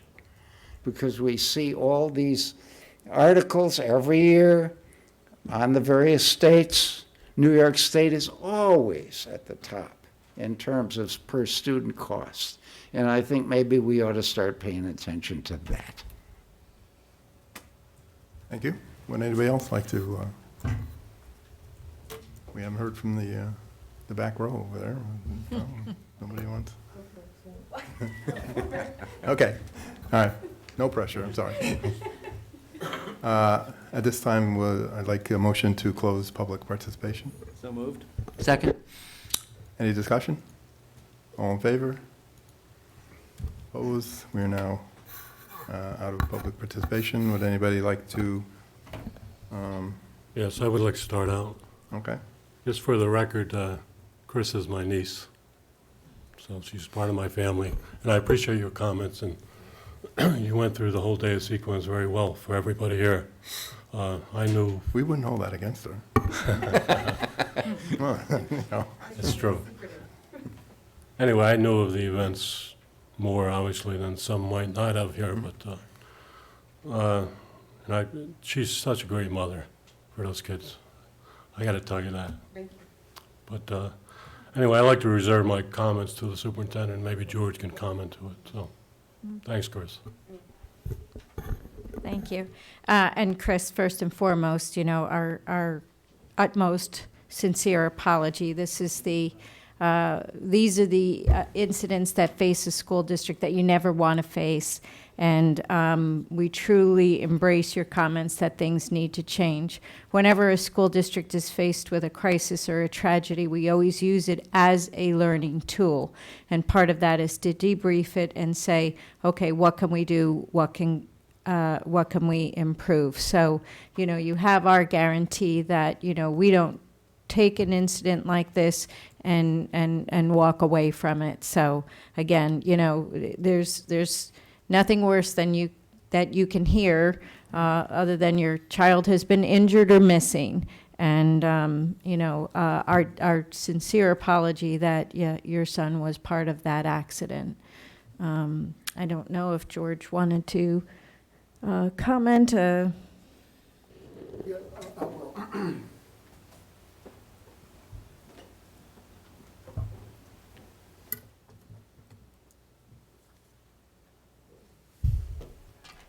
Again, I would like to apologize that your son was involved in that accident, and maybe I should have gotten a hold of you, but we typically, when we go through those processes, we don't always call parents, because there's a lot of kids involved. Understanding what you're saying about the, being a special needs child, I get that. I do get it 100%. So I apologize for that we didn't reach out to you. But I will have to say that there's a process that I use when I go out and make a determination. The last thing I want are buses and kids and staff out there on them roads. When I checked them roads in the morning, I did not have the same road conditions that we did at 9 o'clock. That's the difference. The road conditions were starting to get worse as the morning went along. We started getting problems around probably the first, we had some buses that had some problems getting up hills and those types of things. But as the morning went on, what really caused the problem was we got precipitation. That's when things started to get worse for us. Then we were at a point that we're getting to the grade school time. How many grade school parents have left? And if we try to do something, make a delay or do something to that effect, what do we do? How many grade school kids do we have sitting at home with no parent? So those were the things, there was thought put into it, and that's what I want, that's really what I want to say. We're thinking through this thing the whole time. What's the next step? What's the next step? We didn't want anybody out there in them situations. We never do. I get out, I have a process, I walk the roads, I drive the roads, and we check it out. And again, I didn't have the same road conditions at that time of the morning. And You know, and then there was other parts of it, there were some roads that were worse than others. So the whole thing, it was a weird type of storm. We had some roads that weren't bad, we had some roads that were bad. I had a list of about 8 roads that were very bad. You know, when we were starting looking at 8:30, between 8 and 9, we had some roads that were very slick at that point. So we used our sander to do some sanding on them roads, but we're out there looking, man. And I'm out there trying to do the right thing with this. This storm just did something, and we weren't supposed to get that kind of precipitation at that time. As we follow, I go through the weather service. There's a whole process that I use when I go through this. And you know, it was just the weather, the precipitation is really what caused it, and we weren't supposed to have that type of precipitation. It was just a fine mist that was starting to ice right before our eyes. So I get it, and I apologize for your son's, the accident with your son.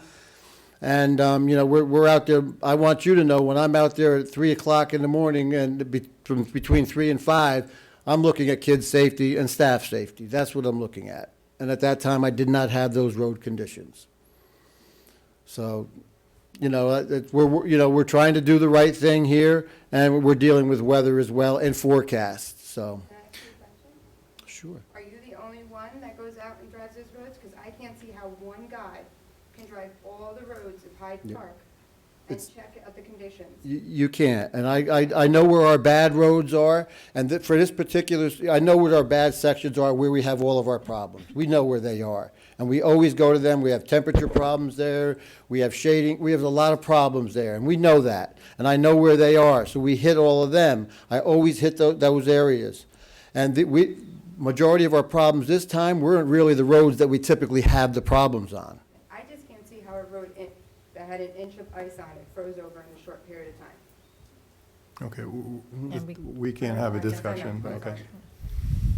Thank you, George. Thanks. If we could move to sit and stare, because I'm interested in that. I've read about sit and stare in a paper, but as far as I know, we have no policy for sit and stare. Yeah, we do not, I'm just going to clarify. We do not have a policy. A policy is very different than a plan.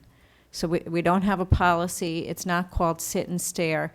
We are reviewing our plan right now.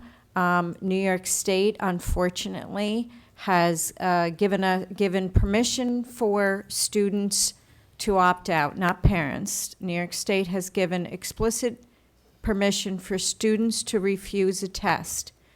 Where we're caught in the middle is they will not take a stand and help us manage what to do with the students. So in no way do we penalize students, nor do we want them in a punitive situation, nor do we want them highlighted or isolated for the decision they make. But under federal law, we administer the state assessment. We have no choice but to administer a state assessment. Last year, we had flexibility built in, and we're looking at flexibility again. We have to determine what is the best situation for all of the students involved. So if you have a classroom of 30 students taking an assessment, do we start to hand out books to one student, not another student? How do you help a third grader understand why one student is taking an assessment and another student is reading a book? How do we not put kids in the middle of this adult dilemma? And what is in the best interest of the student? Do we now remove them from the classroom, which in some ways seems to be a good idea, but in other ways, we've also had the situation. Last year, we had a couple of different scenarios. We had students that we removed from the classroom and then melted down and started to cry because they were removed and they felt targeted. We have other students where we gave them a book to read quietly and they felt singled out and targeted because they were the only one being given the assessment. We had a student refuse to take the assessment last year because that was the conversation and the agreement at home. But when a student is confronted with the teacher, so they love their parent, and they go to school and they say, I get it, I'm with my parents here, I'm gonna refuse this test, because by law, the student has to say, I refuse to take the test. The parent can't write a letter and get the kid out of the test. The student has to verbally say to maybe that beloved teacher on the spot, I refuse to take this test. So what we're faced with are some students who are very conflicted at that moment in time. Do I listen to my parents? Do I listen to my teachers? So right now we don't have a policy. We have a plan in place to say, and this has been developed through lengthy conversations about let the test go through, and when one student, typically in a testing situation, when one student finishes the test, you can move on and do something else with the student. At this point, it's under review. Our plan right now was to have the students sit in the classroom because we can't remove them. Well, you could remove them, but our experience last year was that caused a tremendous amount of anxiety for the students. And our guidance from state ed was not to do that. And last year, yeah. This year, the state education department has conveniently said that they are going to leave it up to the local school district what to do with this mess that we've created. So they've given us lots of guidance to say, this is how a student opts out. And then, oh, by the way, if the student opts out of that assessment, you figure out what's best to do for that student's morale, inner conflict. So it is under review. Right now, our plan was to try and manage this within the classroom setting with the least amount of disruption, to have the students in the testing environment, which by law we have to place them. We cannot have them not enter the room. They have to be in the room. We have to hand them that assessment. At the point that they say they refuse, we can handle it by quietly letting them sit there or some alternative. So right now, our plan was to let them sit there until the first student finishes, and then we'll quietly give them something to read as we would with the other students. But it's under review. There's a lot of pressure on the state education department. We have a plan. We didn't develop this in a vacuum. Cora with her colleagues, myself with my colleagues, we're all trying to do something to be on the same page with no guidance from the state. So we're reviewing it. We honestly don't know what we're going to find at the middle school. If let's say at the middle school, we all know what middle school children are like. If they find out that they simply need to say, I refuse, we need multiple plans. So what if in a classroom of 30 students, 25 of them now say they refuse to take the test because they found out from the kid sitting next to them? Well, that's a very different scenario. What do we do with 25 children? How do we supervise them? Where do we put them? Multiply that by an entire middle school. So it's not as easy as saying, we will hand a child a book, or we will take them to a different location, because we're not entirely sure what that day will look like. So even though we may have a plan, and we're reviewing it right now, based on what happens and in the best interest of the well-being of the students involved, we may have to come up with a plan B. We don't have a policy because should the situation change, we need to have some flexibility to manage the situation. So, I don't know if you want to add to that, Cora. So the bottom line is we have a plan that we think we're going to go with. We've heard from about 5 parents that they don't like the plan, and it's 5. I know everybody keeps saying they speak for others, but we have heard from 5, right? And we're trying to remain open and flexible. At 100%, we want to do what is best for the child in that moment. It's not a good situation. I don't know if we need to say more. No, We'll keep you posted, and we certainly hope we get some guidance from the State Education Department that has put us in this very difficult situation. You want to comment on the Dean of Students? Yeah, the Dean of Students, we removed the 10-month principal, so did I say 2 years ago? No, last year. Last year, from the budget, based on a number of things. Improved climate, better discipline, more programs in place for student character education, if you will, and declining enrollment. So the decision was made last year to remove the 10-month assistant principal, and that was approved through last year's budget. When I reviewed the situation of what FDR was looking at last year, after the budget was passed, I went back to the board and I requested a temporary dean of students for 1 year based on the following facts. Eric Shaw, a long-term assistant principal and real true glue at the high school, was now becoming the middle school principal. Replacing him was a brand-new administrator. We were, Chris Fiorentino, who had also been at the high school for a number of years, had moved to the middle school. So we were down 2 administrators who had very intimate knowledge of our student body, of our discipline procedures, now no longer at the high school. On top of that, the board had approved something that we had been working on for a number of years, and that was the presentation last week, the security and safety structure. And we were, as you could see from the presentation, that has been a tremendous improvement at the high school.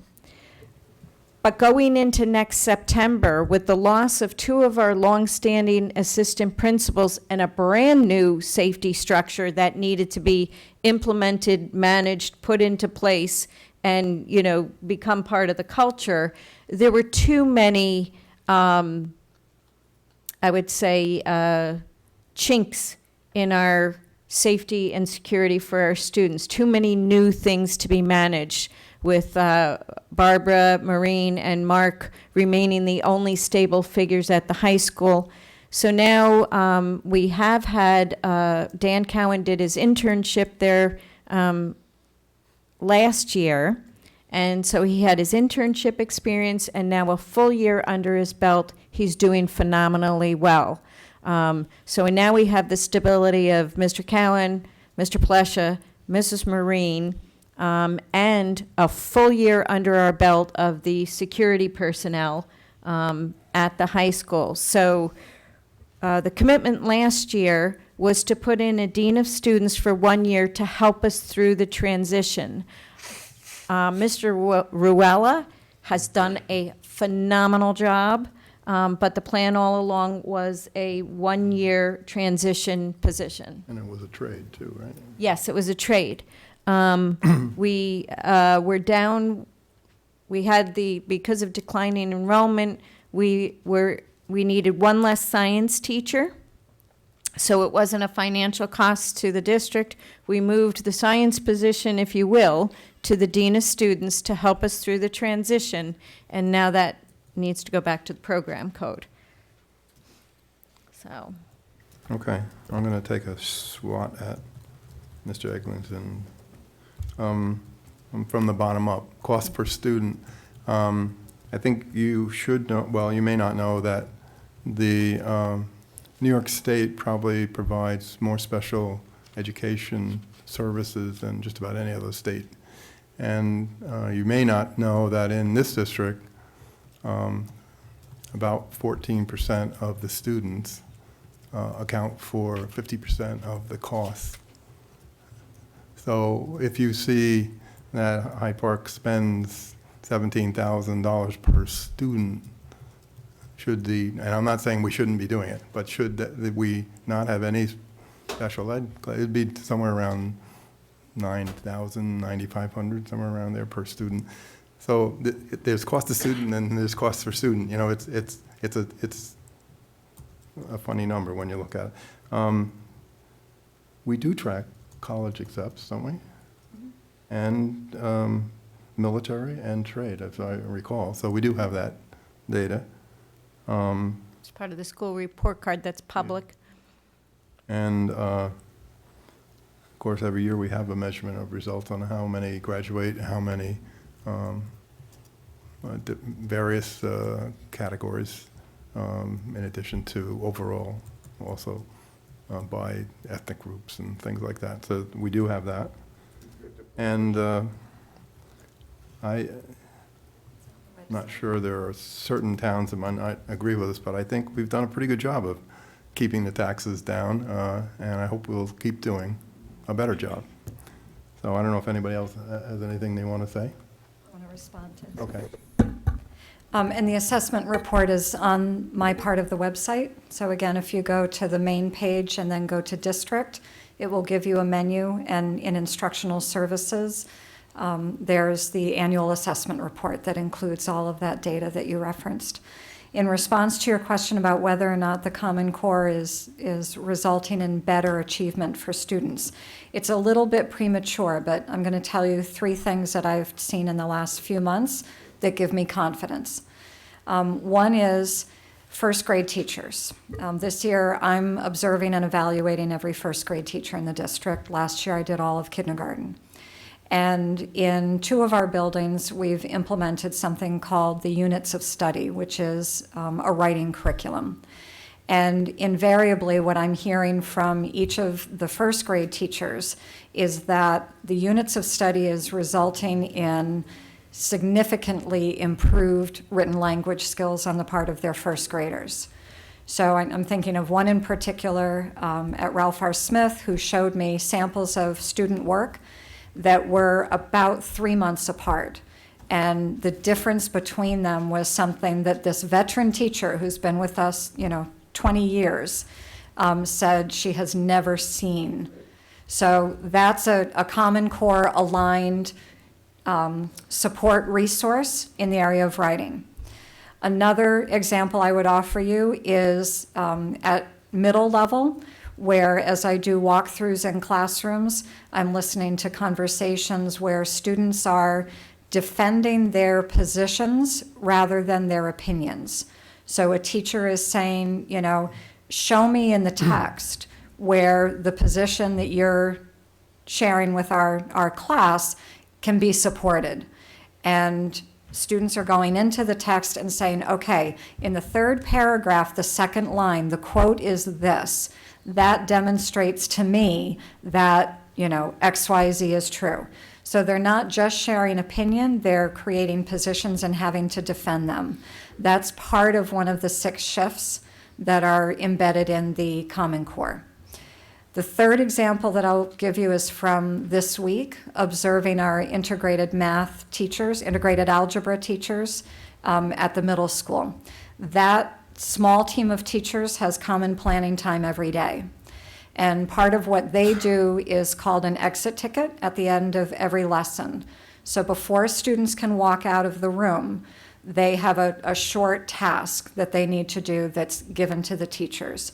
The teachers then meet during their common period and look at all of those. And the conversation that I was hearing was, okay, the same students who got it wrong yesterday got it wrong today. Why is that? What was different about the way you presented the exit ticket from the way I did it? Did you restate it? Did it happen differently? How are students demonstrating to us that they can solve a problem in multiple ways rather than just showing us accurate computation? We're requiring that they be able to write. And the statement from the teacher was that we know that as soon as they have to write about their math, they're demonstrating more complex understanding.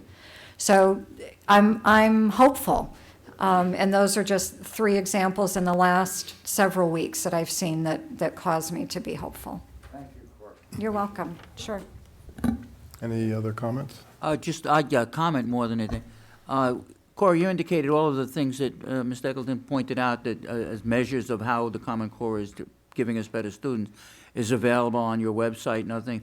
I'm just wondering, with the attention we've given to Common Core standards, the misunderstandings that have occurred about what it means, the talk about modules and stuff like that, that maybe we should be raising that assessment information to the level of a board discussion item when available for the previous year, to give it just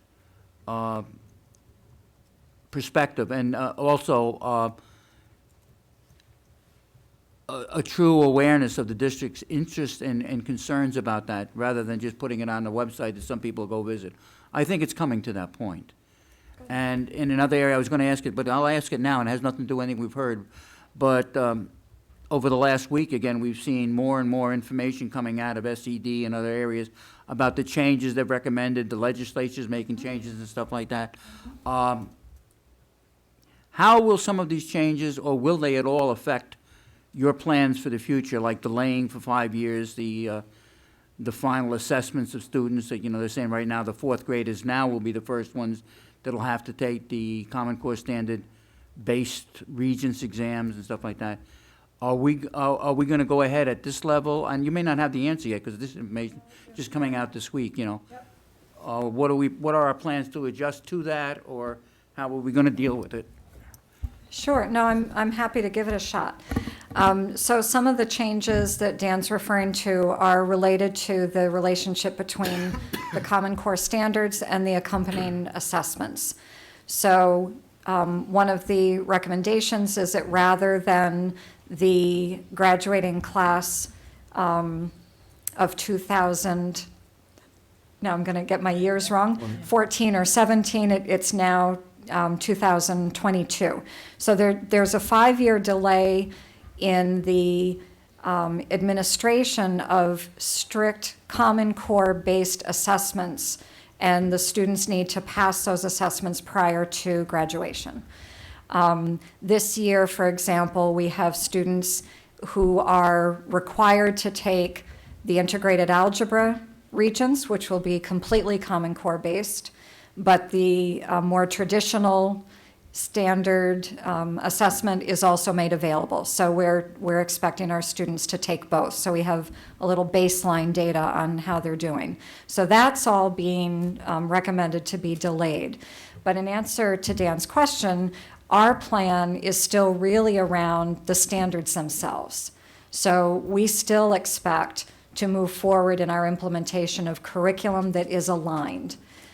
It's a relief to us, to our teachers, to students, to their parents, to imagine that there's perhaps what we all would have thought was the more appropriate time from the very start to adjust and prepare for those assessments. But the need to align the curriculum and provide instruction that reflects those standards, to me, is still paramount. You're welcome. I just have one quick comment before we move on, because I just, Doug talked about hearing about sit and stare and, just rejoining the board after being off for so long and dealing with the, the Common Core and all these changes. But has the state really lost its mind that they say that Yes. only the student can refuse a test? An 8-year-old student that we don't let go to the bathroom or go get a drink of water without asking permission, but he's the one that has to put up his hand and say, I don't want to take the test, and the parents get no say in it. Absolutely. They've lost their mind, that's all I'm going to say. They certainly have. They certainly have. And the fallout is putting students in a that's position what I of mean, an conflict, 8-year-old putting right, parents right. and school districts in a conflict, because we want to honor, we get why some people want to opt their students Yeah, out, but and it that- just puts right. everybody in conflict with the students sitting right in the middle of all the Exactly. adults. That So should be the parents' decision, but that's me, so, that would make it easier. okay. But I would like to suggest that the statement that you made, Kevin, is true, but it's not current. Oh, yeah. They lost their minds a long time ago. Several times. I would like to make a comment about the state testing, and how we handle this situation. My comment shouldn't be understood as a statement about the value or lack thereof of standardized testing. I think there's conflicting motivations in the usage of those scores, and I believe that explains the conflicting signals and direction provided by the state ed department. I think the biggest problem here is that these tests don't provide a clear benefit to the students. As far as talking about what benefits the students the most, if they have a conversation with their parents and decide that they should not take part in these tests, then sitting in class and quietly waiting for the rest of the class to complete the test does come across as punitive, at least in my mind. If I were that student, I would like to understand why we would choose to do anything other than allow the student to sit quietly and work at their desk on something other than the test. It seems like, until we have evidence that students are abusing their ability to refuse the test, we should make the experience as painless as possible.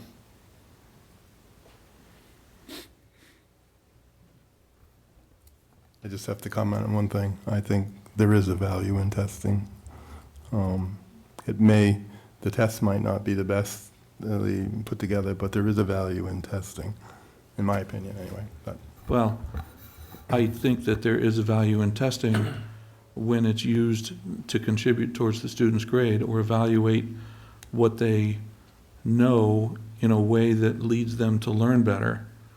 But it's my experience that in state testing, they don't get feedback on the problems that they missed, and therefore there is no learning that comes from a test of that type.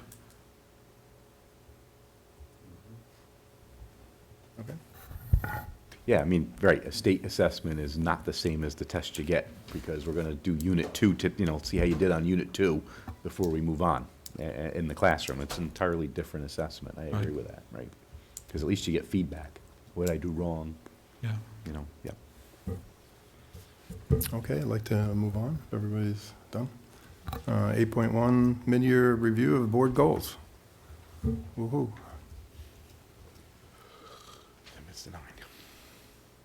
So, I guess we'll just run down through and we'll start academics.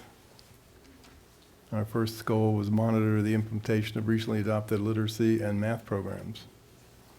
Data to be presented in spring, inclusive of year-to-year cohort analysis, so that's something we're waiting for.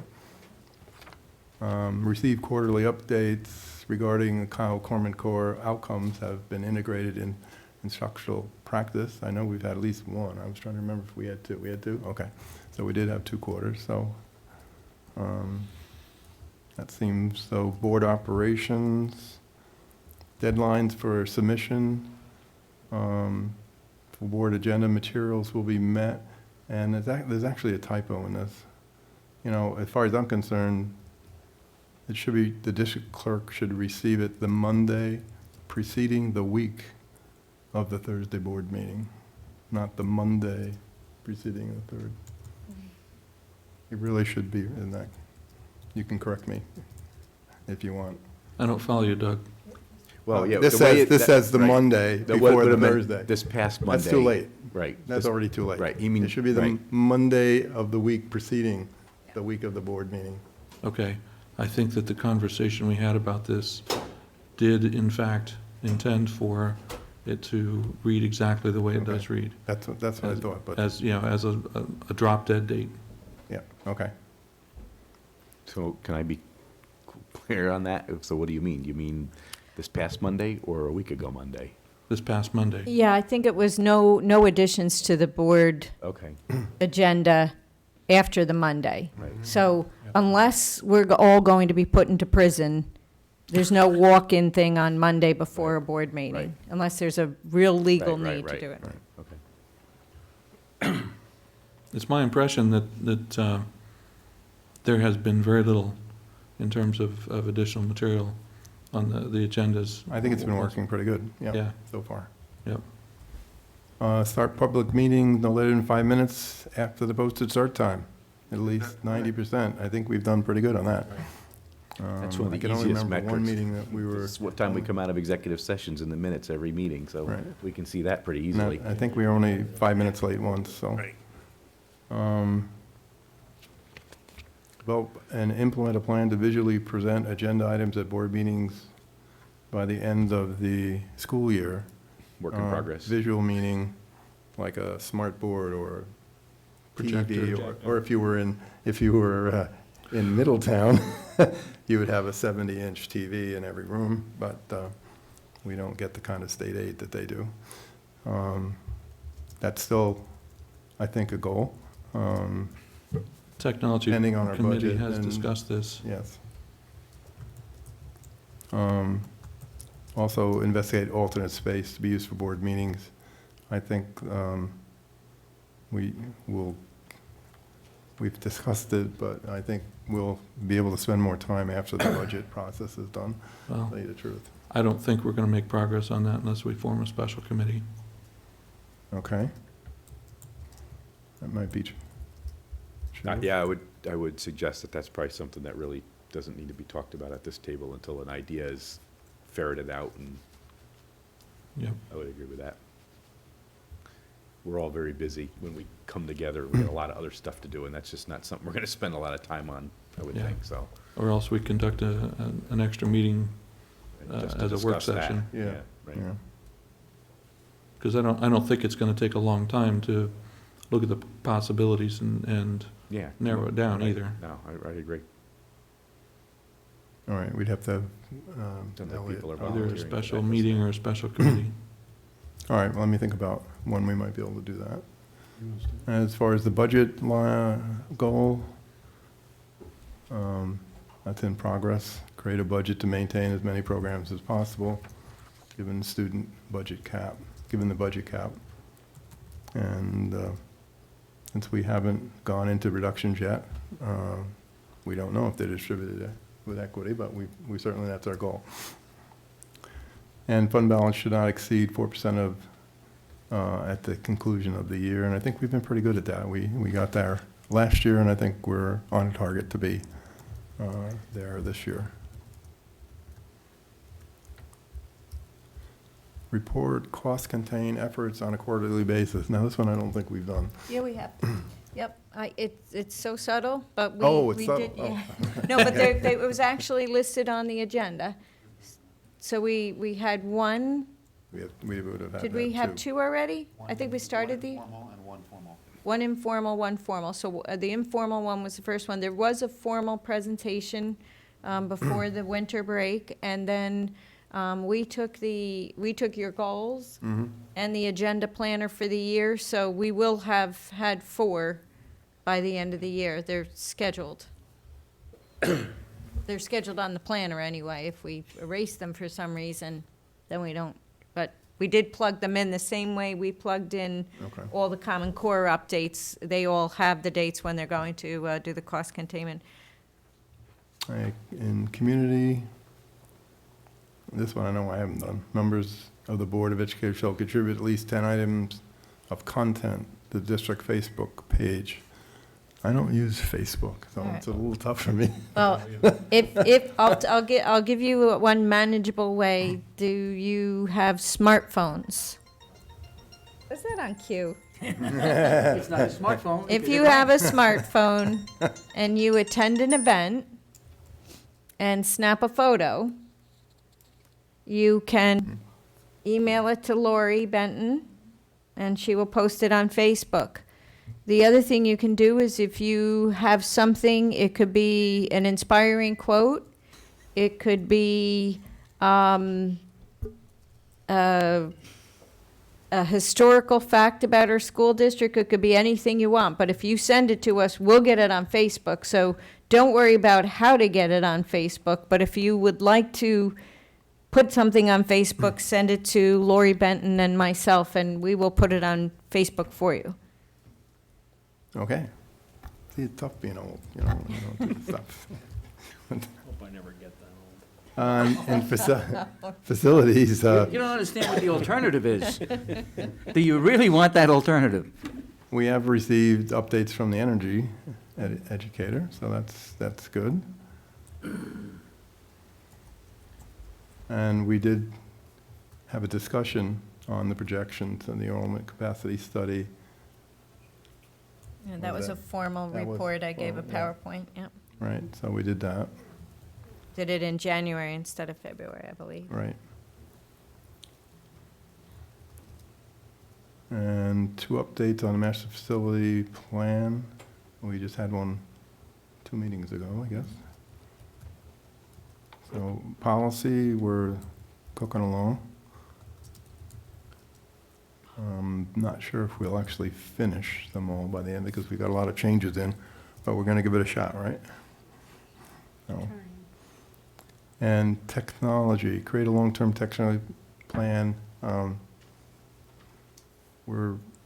I can't say we've started creating it, but we certainly have laid the groundwork for creating it, I believe.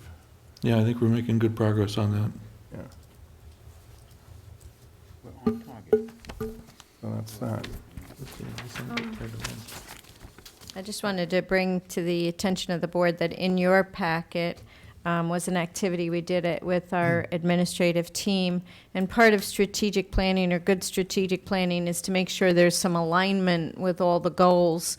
So what we did at one of our administrative meetings was we posed 3 questions to every administrator in the district, the same 3 questions.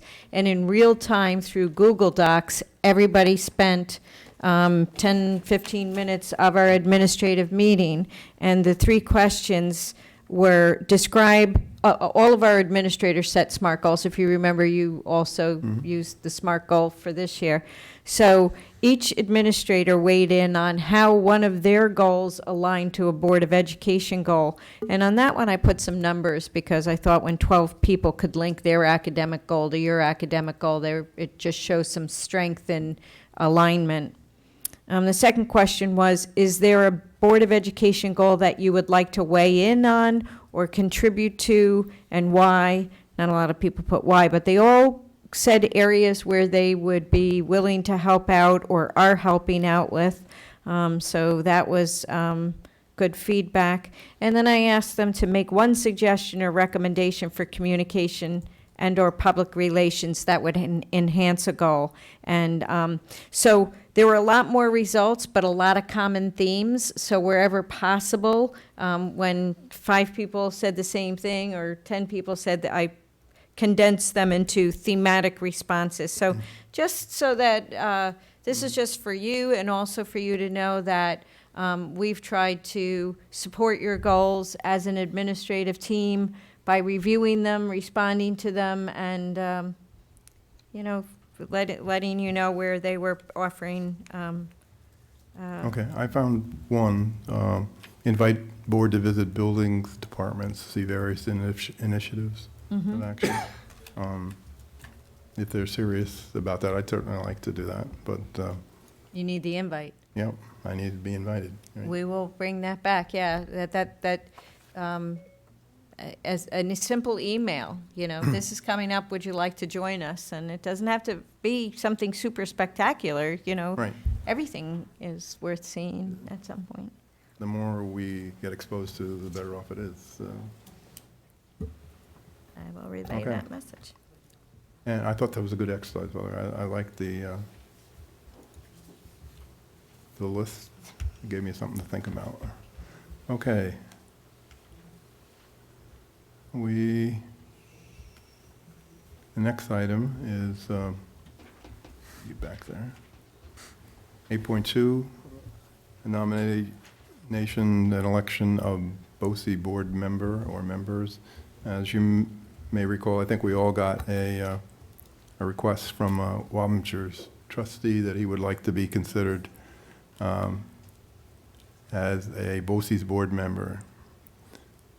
And I asked to put this on the thing to see if anybody agreed with that, had any comments, or whether or not we should recommend him, or... Well, was he nominated, or, because the nominations already, that kind of came and went, didn't it? Yeah. Mm. You received a letter. Right. Requesting Mm. that the board We didn't. submit nominations. yeah, if you and- choose Right, and we to. chose not to, And but you can't, chose not to, and this letter came Oh. after the fact. but I mean, the nominations have to be in. They're still by open. next week. well, I guess what I'm questioning is, I thought typically you only nominate somebody that, you only nominate usually somebody that resides in your own district. Not always. We've nominated others. I mean, I know you in- vote in the for past. her, No, really? we've nominated others in the Yeah, past, yeah. too. I don't know, I just, when I don't Well, really know somebody. That's why I put it on here, I so know, we I could just, and discuss it's it. nothing If- against if him, you I'm feel- sure he's a, you know, he's a fellow board member in another district, but I just get, you know, a little bit, I mean, I just kind of find it odd that why couldn't Wappingers nominate him? So, yeah, well, because it's Wappingers, I know, but, yeah. He asked us to consider it. He asked us to consider it. I put it on the board agenda, So, so we can consider it. So Yeah. if that's, if we want to pass on it, on the that's other fine. hand, I don't have a problem doing it, because you know what, I'm always, you know what, I mean, this doesn't apply to you, Doug, but, because I signed your petition tonight, but, you know, just because I signed somebody's petition doesn't mean. You're going to vote for him. Right, because I Exactly. believe in democracy and having a good choice. So, I mean, Yeah. actually, if this means that it adds to the choice of candidates, this may not be a bad idea either, now that I think about it. Now, did the time come and go for nominations, or is it still open? No, it's still open. Oh, okay. Well, you know, to be honest with you, then, you know, Let's go with it. you know, it does it gives people a choice. Maybe he couldn't get the support down in Wappingers, but it gives us a choice to potentially, you know, have more than just, you know, the incumbents, for example, you know? I don't know, what does everyone think? I don't see how it hurts us to nominate him. Yeah, right, exactly. It doesn't mean we have to necessarily vote for him. Yeah, We might and- like him and decide he's the one amongst the however many are up, you know, when the time comes, but you know what, the more the merrier. Until we see the slate of candidates. Right, right. It's not like anybody stepped forward in Hyde Park and said, I want to do it, so, okay. Perry's I talked myself into nudging it. me. I think he wants to be nominated. Yeah, I talked myself into it. I would like to nominate Mr. Robert Rubin, who's a current trustee of the Wappinger Central School District, to run for the BOCES board. Second. All those in favor? Or any discussion first? Any opposed? Okay, let him give it a shot there. Yeah. Why not? You step forward, why not? Thrown into the pool. I'm not sure how you describe that pool. No? More If you- meetings a if you month wanna for him be- to- if you wanna be more associated more with- evenings a month for him to be out With of the the house, Dutchess, right? if you want to be associated with the Dutchess County BOCES, then so be it. Okay. We go to 9.1, the annual calendar. We had made some changes or comments at the last meeting. Has everybody reviewed this, and any other comments on the layout? Okay. So, I don't think we need a vote on this, but that's. Yeah, we do, because we have to adopt it. Oh, we have to adopt that, I'm sorry. So moved. Second. Any discussion? All those in favor? Opposed? We now adopted it. Can I have a motion for the consent agenda as listed in the agenda? So move. Second. Is there any discussion? All those in favor? Opposed? Thank you. Passed. I have a motion for 11.1, special education placements, please. So moved. Second. Any discussion? A quick summary, we were presented with 67 annual reviews from the CSE. All those students are being continued. 33 of the students will be outplaced, and 16 of those have an extended year program. Also, we had initial eligibility reviews for 3 students for 504 plans, and they were all provided with one, and 3 students were declassified. All those in favor, oh, you have a, Yeah, I just want to clarify that the students who are outplaced were already outplaced. I'm sorry? The students who were outplaced were already outplaced. They were out of district. No, I'm saying, Yeah, just so that we don't think we sent summary of the 33 out. students that we Yeah, we just, reviewed. thanks. There were no additional outplacements, all right. Right, thanks. Okay. All those in favor? Opposed? Carried. 11.2, may I have a motion for the consultant agreement for special education services, please? Second. Any discussion? All in favor? Opposed? Thank you. May I have a motion for 11.3, the volunteer coaches for the spring season? So moved? Second. Is there any discussion? Yeah, I just wanted to extend at least my personal gratitude for the folks that are listed here. They're volunteer coaches. They're giving up their time and effort in service to the community. Very I true. second that. Very true. I'd like to point out that in the last week, these volunteers have been hit with a new requirement. It requires them to take a 6-hour course, 3 online and 3 in classroom, on bullying. It's going to cost them somewhere in the neighborhood of $100 apiece. That was just identified before they can even begin their services to the district in the spring. Can we find It's a way another to, state mandate. can we find a way to cover that expense for them?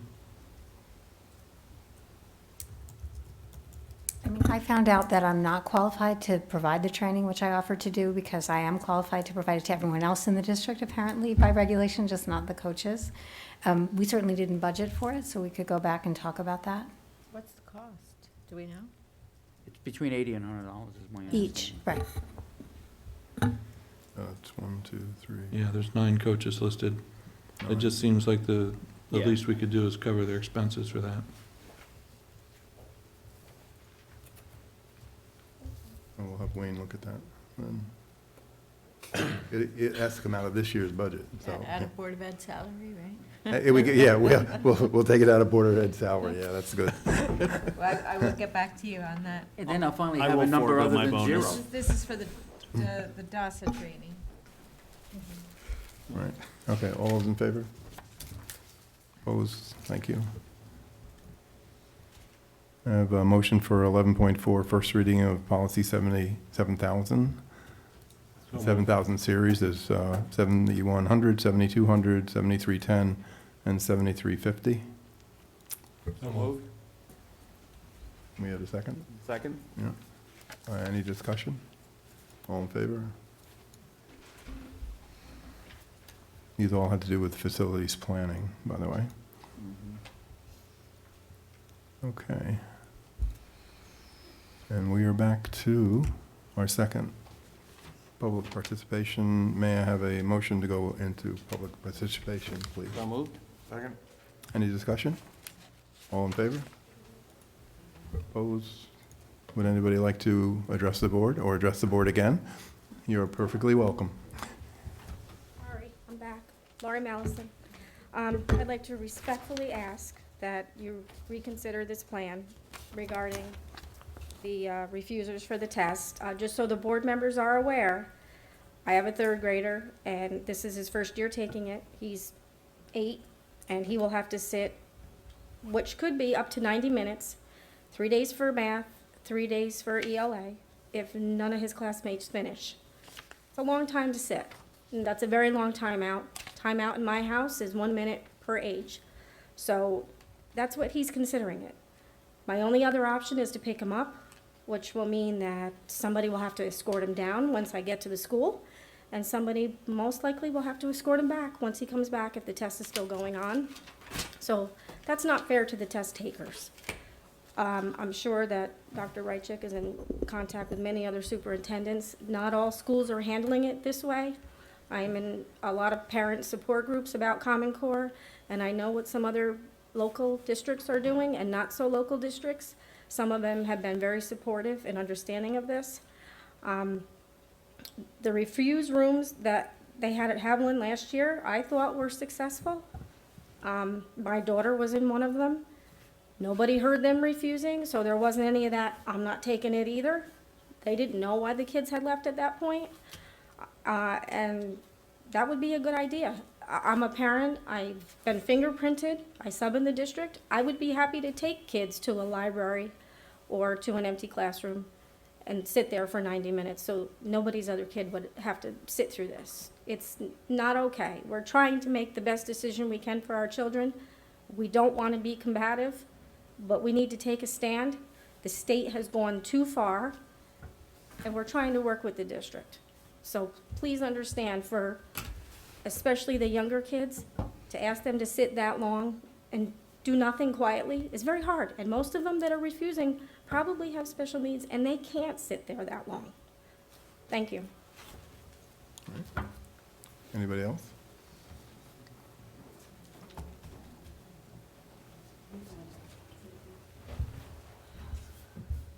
Robin Peak, Hyde Park. Well, I'm a little confused about this because I'm pretty sure my fourth grader cannot decide to opt out without me. And I don't understand that whole thing. So, I mean, I have to send a letter expressing that I don't want her to take the test, this, that, and the other thing.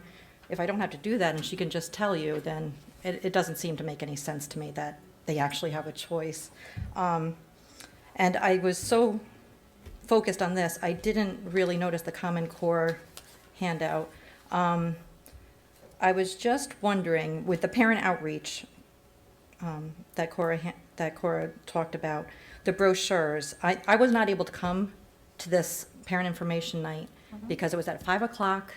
It was on the Tuesday that there was a PTA meeting, and apparently my kids like to eat every night. So I had to feed them. So I wasn't able to come to that meeting, but I didn't know that there was a brochure. And this parent module newsletter that's expected to come out in July of 2014 doesn't seem to be very helpful right now. So I was just wondering if maybe we could, I mean, it might have been helpful to put the brochures in each school, like by the office or something, and then maybe, yes, maybe, I mean, I didn't even know if they are there, I didn't even know. So, I mean, some communication would have been nice on that because this Common Core is pretty hard. So, okay, that's all I had to say. Thanks.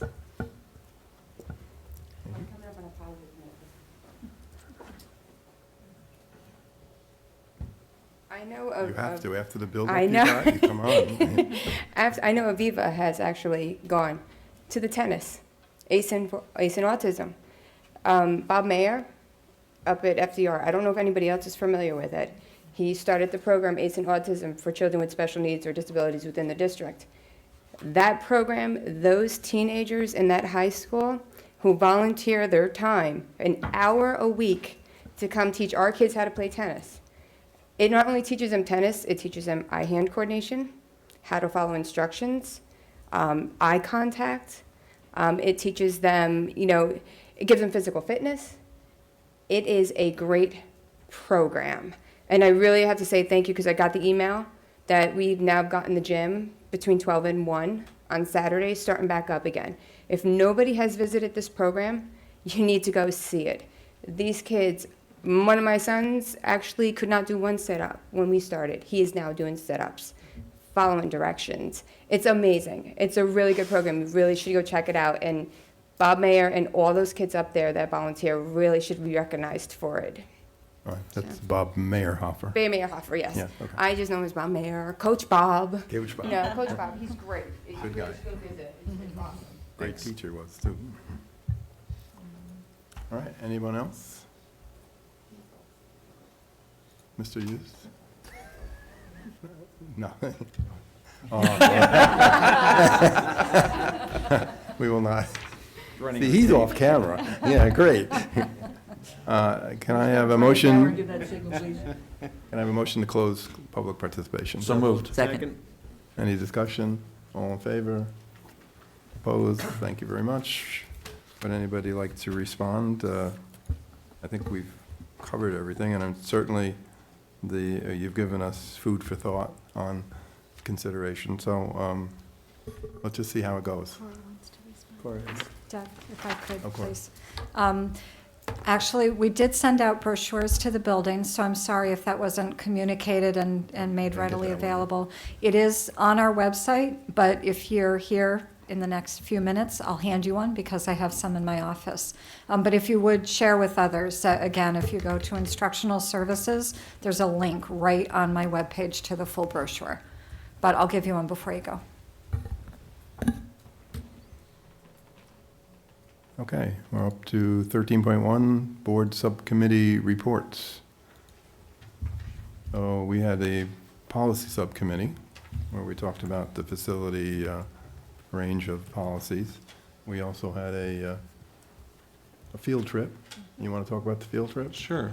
Because I can't do it without being, like envious. Awestruck at the very least, yeah. Okay.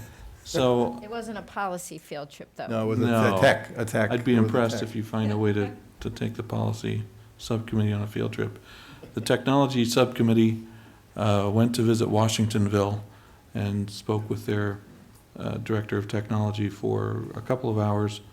And then we went to Middletown and spoke with apparently their entire technology department, it seemed. Toured their facilities. We had a robust conversation in Washingtonville. We covered a lot of ground. They have a lot in common with us in terms of their implementation. They're, in some places they're further ahead, in other places they're struggling a little more than we are. In Middletown, they're starting to roll out a one-to-one implementation. That's one computer per student at the elementary school level. It's currently at a voluntary basis for the teachers. There's 30 teachers that are participating. They're basing it on Chromebooks. We got to tour the technology department. Got to see their server room, which is always a thrill for me personally. But we also got to tour the classrooms as the students were there, and Very engaged. saw some very engaged, very focused students, and it really looked attractive. And a lot of the other, Yeah, I took out of that. There's a lot you can do when you get 90% of the money from the Well, state. Yeah, I wouldn't want their situation with Their poverty rate. poverty rate is somewhere Absolutely in not, the but- mid-70s, so they've got some challenges that they're overcoming. But the examples of the technology use and how they implemented it, I think really gave us some good examples and some good things to think about. Absolutely. Yep. I'll just add that in both school districts, they really reiterated that the instruction drives the technology, the devices don't drive the instruction. But what was interesting about Middletown was that all the other school districts that we've read about and heard about that start with one-to-one computing do it at the middle school. Middletown did something very interesting. They have the same literacy program that we do with guided reading. So what they did was they said that the guided reading program is already set up so that students are in groups. And with the technology, we went into the classrooms where the reading group was in front of the teacher, and the other children had stations where they were working either independently or in groups. But through the use of some programs, they were using iReady. The teacher had a monitoring device so that while she was doing the reading lesson with the students in front of her, she could tell where all the other students were in the class and how they were progressing. So if a student was struggling or stopped working, she knew immediately and could monitor their progress. But I thought it was very interesting that because they already knew the elementary schools were, instead of, we call it sage on the stage, the teacher standing in front of the classroom giving the whole lecture, and then having the managed technology and small groups, they started with the elementary school because they knew they were using groupings already. So, but we just saw really great use of technology and totally engaged students. Yeah, I was actually impressed by how fast they could type with 2 fingers. All right, on to 13.2, upcoming meetings. This is a long list. Okay, on Friday, March 14th is the spring musical at 7 PM at the high school. Where can interested parties get tickets? At the door. They can get them at the door. They should be able to get them at Malloy's too. Right? Yes, and Julian's Deli, I think I heard. Up until, yeah, Yeah, but, Up until when? Thursday for sure. yeah. Should be tonight. Somebody will be coming around and picking up the money Yeah, I on don't think, Thursday, I but- think by tomorrow you have to go You get can them get at it, the yeah, door. usually at the door. Yep. But I'm not sure. And anyway, we have a nice Yeah, today big was- auditorium, there's plenty of seats, come on out. Come up today, yeah. Also on the following Saturday, at both 1 PM and 7 PM, the spring musical, and by the way, it's South Pacific. Tuesday, This weekend. That's This this weekend. weekend. This weekend, Right. tomorrow and. This Tomorrow weekend. and Saturday. yeah, tomorrow and Saturday, yeah, that's what I said. Somebody heard you say next weekend. Oh, did I say the following Saturday? I meant the following day, I'm sorry. So it's Tuesday, March 18th is start of kindergarten registration, 5:30 PM, all elementary schools. Wednesday, March 19th, District String Festival, 7 PM at the FDR High School. On Thursday and Friday, at 7 PM, both nights, is the North Park Elementary Spring Play, Alice in Wonderland, starting at 7 PM at North Park. Friday, March 21st, half-day for secondary students. You did it to me again. Well, I'm going to switch my day. That's my reading day. You take my that's 3 of them you took away from me already here. Wow. Also on that day, at 7 PM is Ralph Smith Spring Play, Peter Pan, at the Ralph Smith Auditorium. And on Saturday, March 22nd, is another production of Peter Pan at Ralph Smith at 2 PM. Is it 2 o'clock or 1 o'clock? It's 2 PM here. Always better to be early, so we'll say 1. We- Just The in auditorium case. isn't that big. You don't want to start. Isn't that find big, out so you're we'll an get hour there at late. 1, yeah. Spent many a concert leaning against the wall. It says 2 here, so. Monday, March 24th, there's no school, this is a teacher training day. Wednesday, March 26th, Budget Input Group meets at 6 PM here in this, in the district office, in this room. And Thursday, March 27th, is the next Board of Education meeting, 7 o'clock here at the district office. We also have, oh yeah, good, I'll do that next. Friday and Saturday, March 28th and 29th is the middle school spring play, Aladdin. There are 2 performances, one Friday night, 7 PM, and at 2 o'clock on the next day, Saturday, at the middle school. I'd like to, just one more thing, bring up.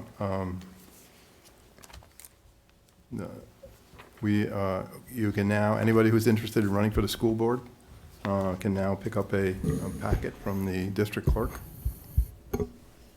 There are 2 seats up for election, my own and Mr. Watson's. And by the way, I will not be running again, so Okay, nobody I will be running. not consider running because I'm here. Okay, I won't be.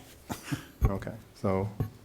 I see lots of frowns. The, Cora and Aviva are hearing this for the first time, Glenn. uh, Cora and Aviva are hearing this for the first time. Oh, well, I'm not going to be here next time. I'll miss you terribly.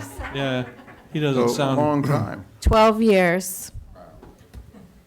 There were certain things you need to know.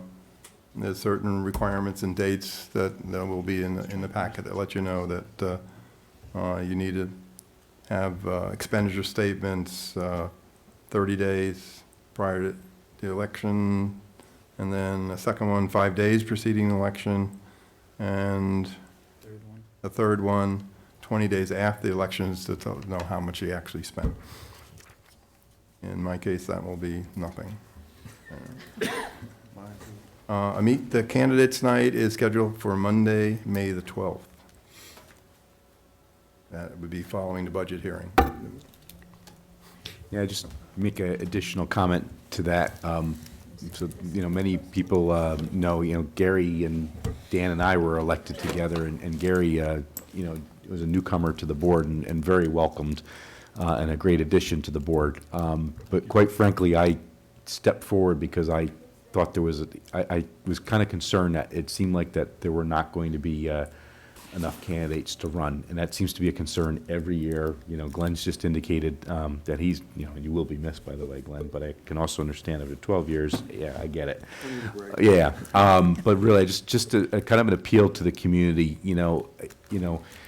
You really would do everyone a service if you gave great consideration to it. I'm not going to tell you it's an easy task, but I would also argue that it's a very rewarding task, but most importantly, a strong democracy only occurs when you have enough candidates to run. And really, the last couple of years, it's been, thank God we've had excellent incumbents over the last few years. Yeah. That really, that even though there was no opposition, that bodes well for the district. But overall, I don't think that's a healthy thing to have. And I really would encourage people to really strongly consider it. It is certainly worthwhile, and I really believe strongly that when we're going to set up polling places, people should have a choice. So the more people that can get involved, the more choice people should have, and I think that's good for encouraging ideas and debate, and so anyway. You shouldn't. I would also admonish you, though. No one should ever join the board with an axe to grind. You can't come on with one issue.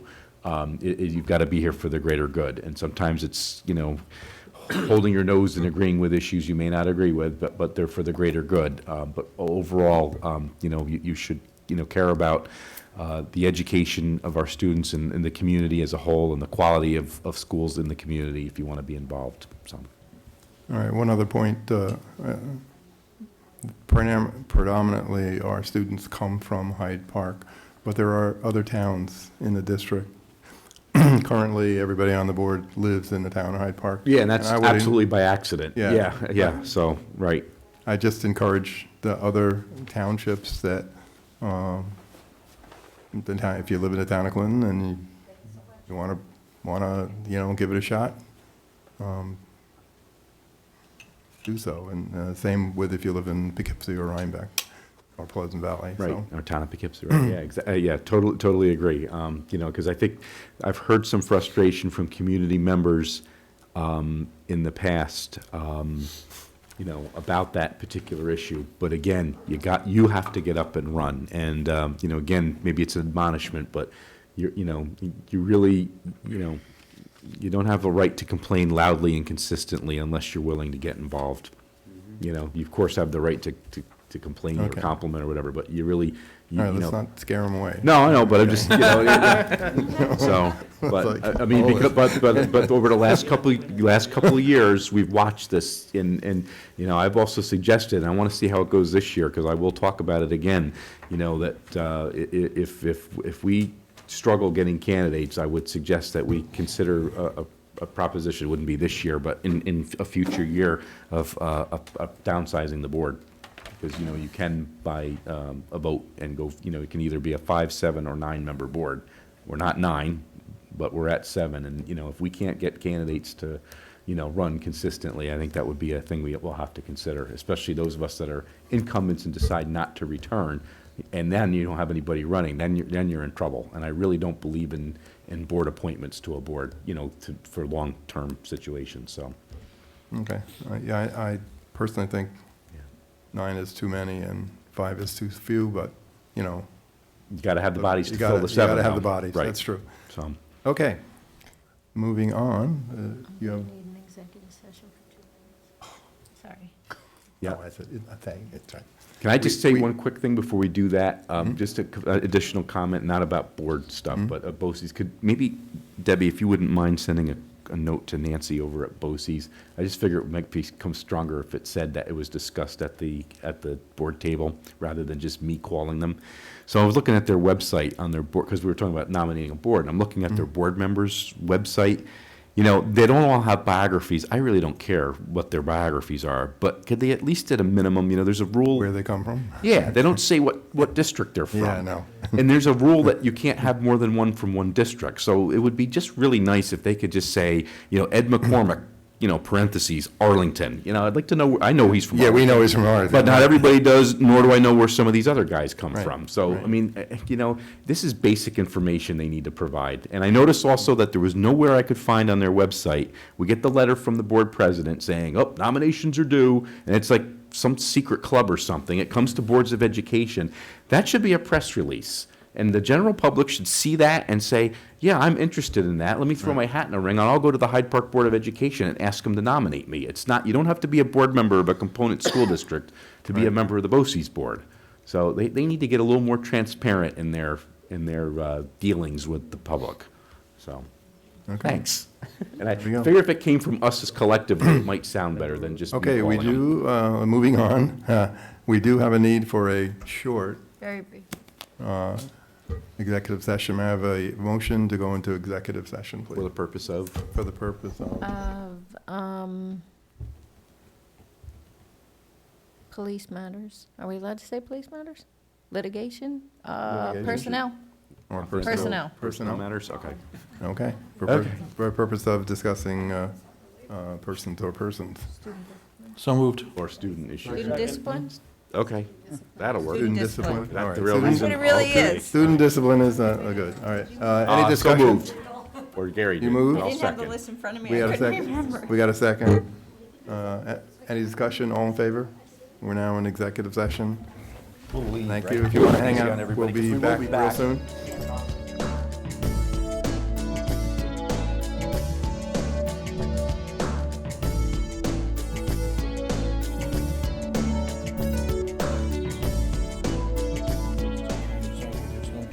Okay. Can I, I'll make a motion to return to regular session? We have a second? Second? All in favor? Any discussion? All in favor? We're now in regular session. May I have a motion to adjourn, please? So moved. Second. Any discussion? All in favor? We're now adjourned.